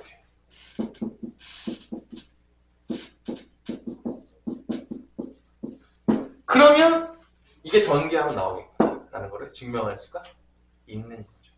아니면 뭐 분배 법칙을 써서 증명하기도 해요. 하지만 이제 가장 대표적인 증명 방법이 이거예요. 다항식의 곱셈은 전개하면 나오는구나. 왕따를 시키지 않고 다 한 번씩 곱해줘서 더하면 나온다. 하는 거를 이걸 통해서 증명하는 거죠. 그래서 우리가 이제 하고 있는 거예요. 됐죠? 자, 이렇게까지 해서 이제 다항식의 곱셈을 끝냈고, 기본적으로 이 곱셈은 다 성립해요. 뭐, 교환법칙도 성립하고, 결합법칙도 성립하고, 다 성립한다. 라는 게 이제 나오면서, 대망에 뭐가 나오기 시작하냐? 뭐 분배법칙도 성립해요. 자, 분배법칙과 결합법칙의 차이점은 뭐냐? 자, 이거 은근히 몰라요. 자, 둘의 차이는 뭘까? 연선아, 분배법칙과 결합법칙의 차이 뭡니까? 잘 모르더라고요. 그러니까 여러분들이 모르는 게 많아요. 뭐 배우지만 잘 몰라요. 그러니까 뭔가 알 듯 말 듯 이런 게 많아요. 그러니까 분배법칙은 뭐냐면요. 연산이 두 개 다 섞여 있는 거야. 일반적으로 곱하기랑 덧셈이 섞여져 있어요. 이런 식으로. 결합법칙은요. 덧셈이면 덧셈만 있는 거고 곱셈이면 곱셈만 있는 거예요. 뭐 이렇게 있거나 이렇게. 곱하기만 있던지 더하기만 있었을 때 어느 쪽을 먼저 할 것인가가 결합법칙이고 분배법칙은 더하기랑 곱하기가 섞여져 있을 때 우리가 분배법칙이라고 불러요. 실제적으로. 자, 그러면 이제 끝났어요. 자, 이제 다 끝났죠. 그러면 이것들을 뭐 지수법칙과 그 다음에 뭐 다항식의 곱셈은 전개하면 된다는 거는 모든 것 증명이 끝난 거고 이제 그거를 직접 전개해서 뭐를 뽑아내는 거죠? 곱셈 공식을 뽑아내는 거예요. 그러면 가끔 나한테 이런 질문하는 친구들이 있어요. 어떻게 하냐면 선생님, 전개하면 나오는데 왜 외워요? 이런 친구들이 있을 거란 말이에요. 분명히. 전개하면 나오는데 왜 외워요? 이랑 똑같은 질문이에요. 구구단 왜 외워요? 1을 한 번 더 하고 두 번 더 하고 세 번 더 하고 하면 2부터 9까지 다 나오는데 그거 왜 외웁니까? 라고 물어봤어. 동생이 희연아 뭐라고 대답할 거야? 다 더하면 나오는데 구구단 왜 외우냐? 그러면 너 뭐라고 대답할 겁니까? 귀찮아서요? 빨리 하려고 배우는 거 아니에요? 아니 91은 9는 9 한 번 더 하고 92는 18은 9 두 번 더 하고 아니어도 나오잖아요. 덧셈만 할 줄 알고. 덧셈을 못하면 안 나오겠지만 근데 그걸 하는 이유는 빠르게 하기 위해서죠. 그럼 당연히 곱셈공식도 왜 배우는 거죠? 전개하면 다 나오는 거 다 알아요. 왜 배우는 거예요? 빠르게 연산하기 위해서 배우는 거죠. 자, 뭔가 되겠죠? 전개하면 나오는데 왜 외우냐고요? 빠르게 연산하려고. 외우는 애와 안 외우는 애하고 연산 속도가 차이가 많이 나니까 하는 거죠. 그래서 이제 중학교 때 배우는 게, 3학년 1학년 때 배우는 게 총 몇 가지가 있냐? 여기 4번까지가 중학교 때 배우는 거죠. 1번이 A 더하기 B의 제곱이죠. 자, 여기서 여러분들이 착각하시면 안 되는 게, 이 A랑 B가 의미하는 건 뭐냐면요. 자, 문자를 의미하는 게 아니다. A가 B가 의미하는 건 뭐냐면, 첫 번째 항이 A고, 두 번째 항이 뭐다? B라는 거예요. 착각하지 마세요. 여기서 얘기하는 거를 수학을 잘 처음 배운 애들이 저거를 정말 알파벳적으로 사고를 해요. 그러니까 여기서 A가 의미하는 거는 항이 두 개가 있는데, 항이 두 개가 있어. 항이 두 개 있는 거를 제곱할 건데, 첫 번째 항을 의미하는 게 A라고 그냥 표현한 거야. 상징적인 의미인 거야. 두 번째 항이 얘기하는 게 뭐야? B라는 거야. 그럼 여러분 이거 전개하면 다 나오는 거 다 배웠을 거야. 안 배운 친구 없을 거야. 어떻게 나오냐, 연선아?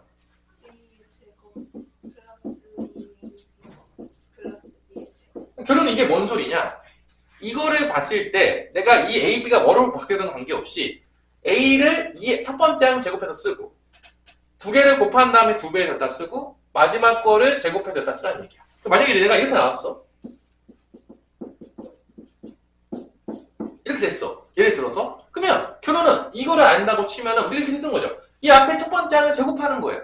그럼 뭐가 나오겠어? 36x의 4제곱이 나올 거라는 거지. 그 다음에 두 번째 거는 얘네 둘을 곱한 다음에 몇 배 하라는 얘기야? 2배 하라는 얘기야. 그러니까 30x 세제곱이니까 2배 하면 60x 세제곱 된다는 거야. 이게 머릿속에 돌고 있어야 된다는 거지. 그 다음에 요걸 제곱하면 뭐가 되는가? 5x의 제곱이 되는 거니까 25x의 제곱을 쓰라는 얘기야. 이렇게 쓰라는 얘기예요. 정말 이것만 외워서 이걸 쓰라는 얘기가 아니라 이거를 통해서 이게 제곱된다면 첫 번째 항 제곱된 거 먼저 쓰고 두 번째 거는 둘이 곱한 거 2배에서 쓰고 마지막 거는 마지막 항 제곱해서 쓰라는 얘기예요. 이게 정말 A, B로 상징하고 있는 게 아니라 정말 A, B가 그런 의미인 거야. 첫 번째 항과 두 번째 항을 의미하는 거야. 근데 정말 알파벳으로 생각하는 친구들이 가끔 있어요. 그러니까 얘를 외웠는데 얘는 따로 또 외우고 있는 애들이 있어요. 이상한 애들이죠. 그러니까 뭔가 전혀 기본이 안 잡혀 해서 배워서 어떻게 하는 애들이 있단 말이야. 그러면 안 된다는 거야. 뭔 말인지 알고 있죠 지금? 그러면 마찬가지로 얘를 외웠다는 거는 솔직히 말해서 A-B 제곱은 사실 그냥 의미가 없어요. 사실 얘를 왜 꼭 외워야 되나? 얘가 이렇게 되거든요. 다 알겠지만 근데 그냥 여러분 생각해보세요. 여기 이거를 외웠는데 이걸 못 외웠다는 친구들은요 그냥 정말 슬프지만 내 마음이 아파진다 이거예요. 왜 그러냐면 잘 보세요. 이게 B잖아. 여기는 B 대신에 뭐만 들어간 거죠? 그래 여기다가 마이너스 B만 집어넣으면 답이 나오는 거죠. 위에 식에다가 이렇게 나오는 거예요. 여기는 A제곱 플러스 2에다가 B 대신에 마이너스 B 집어넣고 세 번째 거는 마이너스 B의 제곱이 되는 거죠. 이게 이 B 자리에다가 마이너스 B만 집어넣으면 얘가 나오는 거야. 근데 얘는 부호 바뀌지만 얘는 부호 안 바뀌죠. 제곱이기 때문에. 그래서 얘가 나오는 거죠. 실제로. 사실은 의미가 없어요. 그럼 이제 나한테 배웠던 친구들은 5y 마이너스 3이 나온다고 치면 제곱시키면 이렇게 되는 거죠. 보자마자 첫 번째 항 제곱해요. 25y 제곱. 자, 두 번째 항은 이 둘이 곱하는 거죠. 마이너스 3까지 항이에요. 곱하면 어떻게 돼요? 마이너스 15y지. 그래서 몇 배 하는 거야? 2배. 마이너스 30y 쓰고 있는 거죠. 머릿속에서 암산이 돌고 있어야 돼. 그 다음에 마이너스 3의 제곱이니까 뭐가 되는 거야? 9인 거죠. 이게 그냥 y 된다는 거야. 그러니까 이 공식을 안다는 건 이게 곧바로 숙련되게 되는 거를 될 때까지 되는 거를 의미하는 거야. 그 공식만 외우고 있는 게 아니라. 공식은 당연히 외우는 거고 구구단 외웠다고 끝났다고 생각하시면 정말 만만의 콩떡이고 말도 안 되는 거. 여러분들 이렇게 연산 연습할 때 보면 막 구구단 외운 다음에 맨날 겁나 시켰죠. 기억나요? 안 했어요? 안 했죠? 마찬가지예요. 이거는 외우는 건 당연한 거고요. 이렇게 된 거를 이렇게 빨리 쓸 수 있을 정도로 숙련되도록 연습하는 게 기본이다. 그게 기본이에요. 근데 그렇게 기본을 안 한다고. 그럼 연산이 안 됐죠. 그럼 뒤로 갈 때마다 연산 때문에 다 막혀요. 남들보다 다 늦게 풀고, 남들보다 시간도 오래 걸리고, 남들보다 공부량도 다 줄어요. 결론은 어떤 일이 발생한다? 수학은 망하게 되는 거죠. 연산을 우습게 본다는 건요, 수학을 안 하겠다는 얘기예요. 논리적으로 봤을 때. 이거는 피해갈 방법이 없어요. 그러니까 그러면 내가 이런 걸 알려줬다. 그럼 이런 숙련도는 누가 올려야 되는 거죠? 시연은? 본인이 해야 되는 거예요. 본인이 많이 연습해야 된다는 거예요. 다른 방법이 존재하지를 않는다는 거죠. 그렇게 그게 기본이 안 돼 있다. 그러면 결론은 망하는 거예요. 수학은. 나중에 여러분들 연습하라는 얘기죠. 그 다음에 이제 나오는 게 뭐죠? 미친 듯이 쓰는 거 그 다음 게 뭐죠? A 더하기 B랑 A 마이너스 B죠. 요걸 합차 공식이라고 하는데 어떻게 되죠 이거? A의 제곱 마이너스 B의 제곱. 이게 특히 우리가 이제 뭐 유리화 시킬 때 겁나 많이 쓰죠.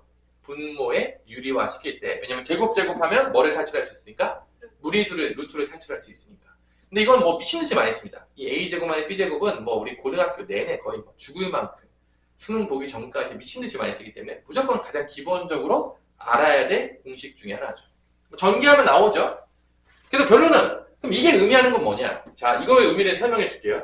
공식만 알면 안 되고 이런 거야. 예를 들어서 이거의 의미는 항이 두 개가 있는데 어떤 거는 같은 항끼리 같은 항이 두 개가 있는데 부호만 하나가 반대인 거야. 그럼 내가 이렇게 썼어. 예를 들어서 여러분한테 이 공식의 의미는 뭐냐면 부호가 같은 거를 제곱해서 부호가 반대인 거를 제곱해서 빼주라는 얘기야. 그럼 이렇게 됐어. 내가 만약에 이렇게 썼다고 쳐봐.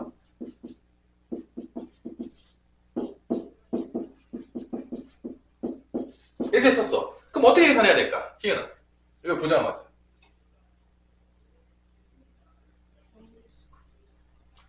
결론은 뭐야? 부호 같은 거를 제곱해서 쓰고 부호 반대인 거를 제곱해서 빼주라는 얘기죠. 이걸 한번 보자마자 이렇게 되는 거죠. 25y제곱 마이너스 9x 제곱 되는 거죠. 보자마자. 순서를 바꿨다고 할지라도. 이걸 조금 더 응용해서 이제 여러분 이렇게 될 수도 있어요. 자, 잘 보세요.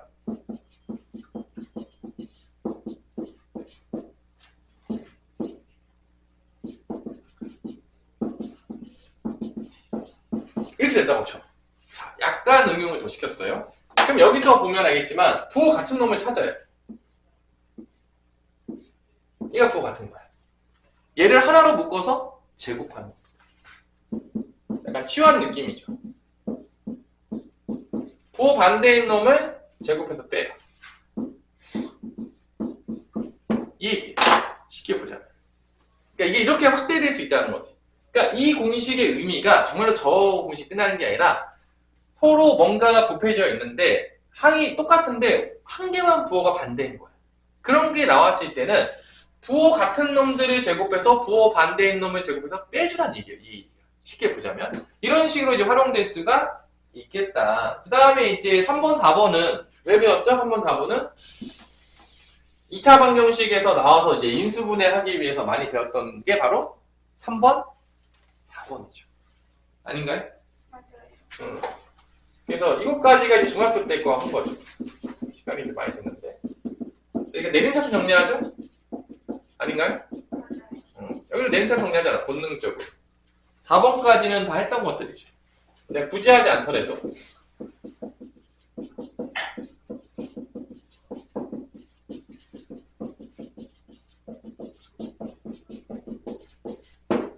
여기까지. 그럼 이제 보통 이제 제곱에서 끝나는데 이제 고등학교로 올라가면 뒤에 공식이 좀 많이 붙어요. 5번부터 몇 번까지 있죠? 10번. 10번까지 있죠. 이제 이거를 우리가 오늘 유도를 해주고 끝내면 되겠죠. 그러니까 숙제는 별로 없지만 여기까지 푸시고 뭐 유형편 좀 푸시고 여기 공식을 외워오시면 되겠어요. 첫날이기 때문에 이제 가볍게 별로 안 가버렸나요? 뭐 오늘은 뭐 이렇게 기본적인 얘기들 왜 곡셈이 저렇게 됐을까? 왜 논리적으로 저렇게 됐을까? 하나씩 다 이렇게 증명하면서 좀 갔어요. 그럼 첫 번째 건 뭐냐? 이건 뭐냐? 항 3개짜리의 완전 제곱식을 얘기하는 거죠. 항을 2개에서 몇 개가 됐다? 3개가 된 거죠. 얘는 항 2개짜리 완전 제곱식이기 때문에 항 3개쯤. 그래서 맨 앞에 있는 게 A가 의미하는 게 첫 번째야. B는 두 번째야. C는 세 번째야라는 거죠. 그래서 여러분 알겠지만 이건 다 이제 전개하면 나오게 되는 거죠. 동류하기를 정리하고. 그래서 이 공식은 뭐 이렇게 되겠죠. 한 번 정도는 정리해서 증명해 보세요. 진짜로 수학 공부 안 한 애들이 이 공식을 한 번도 전개한 적이 없대요. 놀라운 친구들이 많아요. 공식만 외웠다. 당연하겠지만 공식만 외운 친구들은 응용을 할 수가 없어요. 그러니까 내가 이렇게 모든 거를 다 증명해 주는 이유는 그냥 심심해서 하는 게 아니라 여러분들이 집에 가서 직접 다 해봐서 그게 나오는 걸 확인하고 그거에 대해서 다 정확하게 뭐니 외울 수 있도록 기반을 마련하라는 얘기예요. 내가 다 해줬는데 집에 가서 난 한 번도 해보지 않고 공식만 달달달해서 외워서 왔다. 잘못된 공부 방법이라고 분명히 얘기했지만 그럼에도 그렇게 공부하는 애들이 많아요. 왜냐면 사람은 멍청하기 때문에 슬프지만 진짜요. 그렇게 가지마 그래도 가잖아요. 놀라운 애들이 많다니까요. 진짜로. 진짜요. 대부분 가요. 그리고 이제 나중에 망하죠. 그 다음에 이제 왜 전 망했을까요? 똑같이 들었는데 또 그렇게 하지 말라겠죠. 저렇게 했군요. 그렇게 되는 거예요. 되게 웃기죠. 그죠? 하지만 그런 친구들이 많다는 거예요. 생각보다 같이 다니고. 이제 다 전개하는 거죠. 이렇게 몇 번 해야 되죠? 9번 해야 되죠. 그래서 뭐 a제곱 이렇게 하면 ab 그 다음에 ac 그 다음에 ba b제곱 bc ca cb c제곱 동료한끼리 모으죠. 뭐 제곱부터 오늘 모았어요. 그 다음에 a, b가 몇 개 있냐 봤더니 2개 있어요.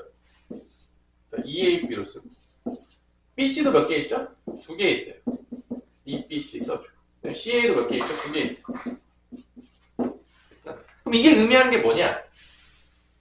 항 3개짜리를 완전 제곱하게 되면 첫 번째 항 제곱해서 쓰시고 두 번째 항 제곱해서 쓰시고 세 번째 항 제곱해서 쓰신 다음에 그 다음부터는 첫 번째랑 두 번째 항 곱해서 2배해서 쓰시고 다음에는 두 번째, 세 번째 항 곱해서 2배해서 쓰시고 마지막으로는 세 번째랑 첫 번째 항 곱해서 2배해서 써라 그 얘기. 이 공식이 의미하는 게 그거예요. A, B, C로 외우는 게 아니라. 그러니까 이런 거죠. 만약에 이렇게 나왔어요. 문제에서.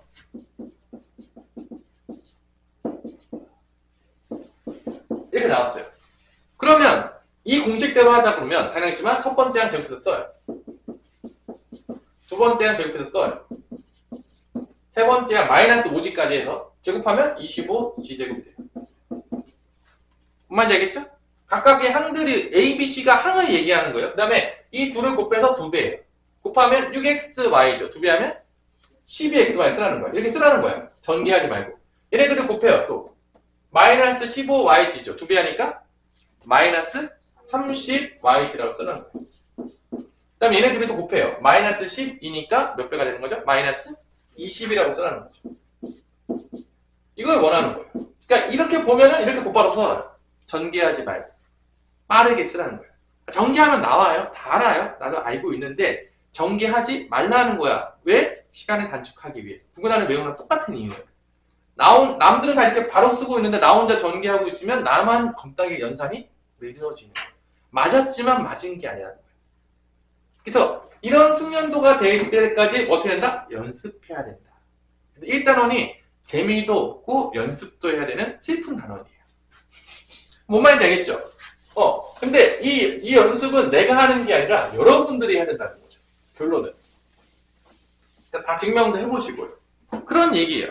그 다음에 이제 두 번째는 뭐가 나오냐? 항 2개짜리를 제곱한 게 아니라 몇 번 했다? 세제곱하는 공식이 나와요. 그래서 보통 이제 세제곱까지 가는데, 그럼 선생님 4제곱은 없어요? 5제곱은 다 있어요. 세제곱까지 배우잖아요? 다 만들어낼 수 있어요. 단지 공식으로 외우지만 않을 뿐이에요. 세제곱까지 하면 원리가 다 알잖아. 원리를 알면 다 만들어낼 수 있다는 거야. 근데 잘 안 쓰니까 굳이 외울 필요는 없다는 거야. 구구단으로 보자면 우리가 9단까지만 외우잖아. 뭐 21단까지 외웁니까? 아니면 45단까지 외워요? 만들 수 있잖아. 원리를 알면 45단 왜 못 만들어요? 45 한 번 곱하면 45. 45 곱하기 2 하면 90. 만들 수 있잖아요. 근데 왜 안 해보죠? 잘 안 쓰니까. 똑같은 거야.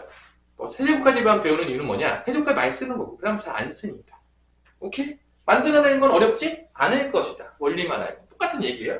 자, 그럼 얘도 마찬가지로 a 플러스 b의 제곱하고 ab를 곱하면 되겠죠? a 플러스 b는 다 외우고 있죠? 이렇게 되겠죠. 여기다가 a 더하기 b를 곱하면 되겠죠. 세번 곱하는 거니까.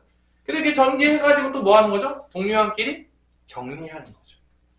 좀 이렇게 나와요. 뭐 동료한끼리 정리하는 거 여러분 다 해보세요. 여러분들이 다 내가 해줬지만 믿지 마세요. 내가 해보기 전까지 난 믿을 수 없다. 이게 이제 기본적인 자세가 돼야 돼요, 여러분들이. 이렇게 되겠죠. 뭐 이런 식으로 나와요. 재밌게 나오는데. 근데 이게 의미하는 게 뭐냐? 첫 번째 항 세제곱해서 써요. 그 다음에 두 번째 항은 3에다가 첫 번째 항 제곱한 다음에 b를 곱해요. 두 번째 항 거 곱해요. 세 번째 건 3에다가 첫 번째 항 곱하고 두 번째 항 제곱해서 곱해요. 그래서 내가 이렇게 바꿨으면 예를 들어서 이런 식으로 됐다고 쳐보세요. 그럼 얘를 보자마자 얘를 내가 알아. 그럼 얘가 그냥 나와야 돼. 곧바로. 어떻게 되냐? 얘가 세제곱이 되는 거야. 2x 세제곱하면 어떻게 되죠? 8x의 세제곱이 되는 거지. 그 다음에 플러스 3배를 한 다음에 얘를 제곱해요. 첫 번째 항. 이게 a 제곱잖아. 얘 저기 곱하면 뭐 되죠? 4x 제곱 써요. 그 다음에 두 배 거 곱해요. 마이너스 3y. 이거 이렇게 하라는 얘기. 그 다음에 다음 항은 어떻게 되는 거야? 3 쓰고 첫 번째 항 곱해요. 그 다음에 두 번째 어떻게 해? 제곱해요. 마이너스 3y를 제곱해요. 이게 머릿속에 돌고 있다는 얘기죠. 그 다음에 마지막은 뭐야? 마지막 한 거. 두 번째 항을 세제곱해요. 이게 되는 거죠. 그래서 이게 암산으로 머릿속에 빨리빨리 나오는 거를 이제 바라는 거죠. 잘 안 나오겠죠, 처음에는? 잘 나오면 여러분들이 손대겠죠? 근데 이게 마이너스 94, 36, x제곱 y. 그 다음 거는 마이너스 18, xy제곱. 마이너스 27, y제곱. 이렇게 되는 거를 이제 빠르게 만들어냈으면 좋겠다라는 게 나오는 거죠. 근데 이제 공식들이 좀 많은데, 뭐, 어렵나요? 이건 다시, 뭐, 여러분 전개하면 다 나오는 것들이 이게 어렵다고 하면 말이 안 되는 거예요, 이건 사실. 그래서 그게 이제 어디까지 가냐? 7번, 뭐, 8번, 9번, 10번까지 있는 거죠. 그래서 여러분들이 이것들을 집에서 어떻게 해야 된다고, 시윤아? 전개해서 다 쓰고 저거에 대해서 연습을 다 외워가지고 이제 오는 거죠. 이제. 근데 생각보다 이게 10개밖에 안 되지만 여러분들이 영어 단어는 잘 외우는데 이건 겁나 못 외우더라고요. 생각보다. 되게 못 외우는 경우들이 많더라고요. 그래서 여러분들 영어 공부할 때 그런 느낌을 살려가지고 단어라고 생각하시면서 10개만 외우면 된다. 야, 보통 영어 공부할 때 단어 몇 개씩 외우냐, 태민아? 60개. 야, 10개면 뭐 거의 뭐 파격 세일이다. 그리고 뭐 거의 이제 외울 일이 없어요. 한 번에 외우면. 하지만 겁나 못 외운다. 이제 생각보다. 영어 단어 외우는 거에 비해서. 그 다음에 나오는 게 뭐죠? 공식만 촉수 끝낼게요. a 더하기 b랑 a제곱 마이너스 ab 플러스 b제곱은 a 세제곱 더하기 b 세제곱이 나오죠. 전개하면 나와요. 해보세요. 난 믿을 수 없다. 선생님, 전 믿을 수 없습니다. 얘는 a 세제곱 마이너스 b 세제곱 나오겠고요. 그 다음에 나오는 게 3개짜리. 뭔가 3개짜리가 많죠. 공식에서. 뭔가 또 늘어나죠. 나중에 3차 방정식 배워서 돼요. 얘 이제 전개하면 3차식인데 이렇게 돼요. 나중에 전개해보세요. 다 전개해주진 않을게요.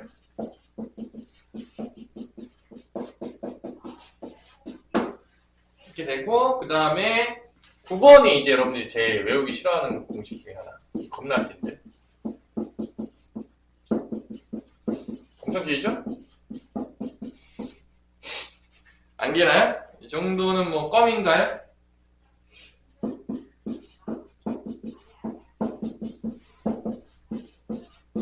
이렇게 나오고요. 마지막으로 나오는 게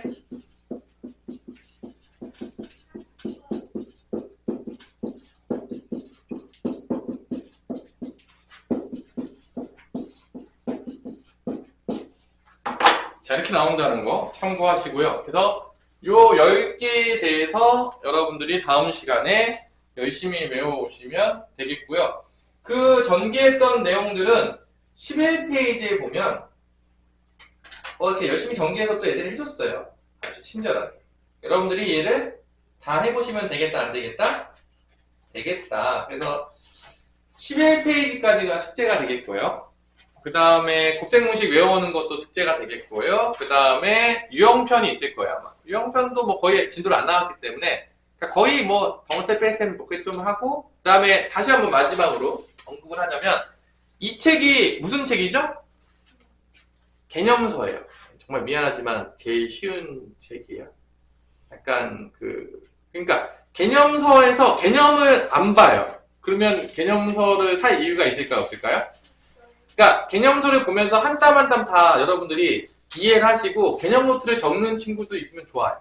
이해했던 것들을 다 증명하면서 다 적어보시고 자기 나름대로의 개념서를 다시 증명하면서 만드는 거, 개념 노트를 만드는 것도 상당히 필요하다. 수학을 잘하기 위한 가장 기본적인 성교의 조건이 되겠어요. 그래서 여러분들이 오늘 했던 부분들 쭉 해보시고 오늘 수업은 여기까지 하도록 하겠습니다.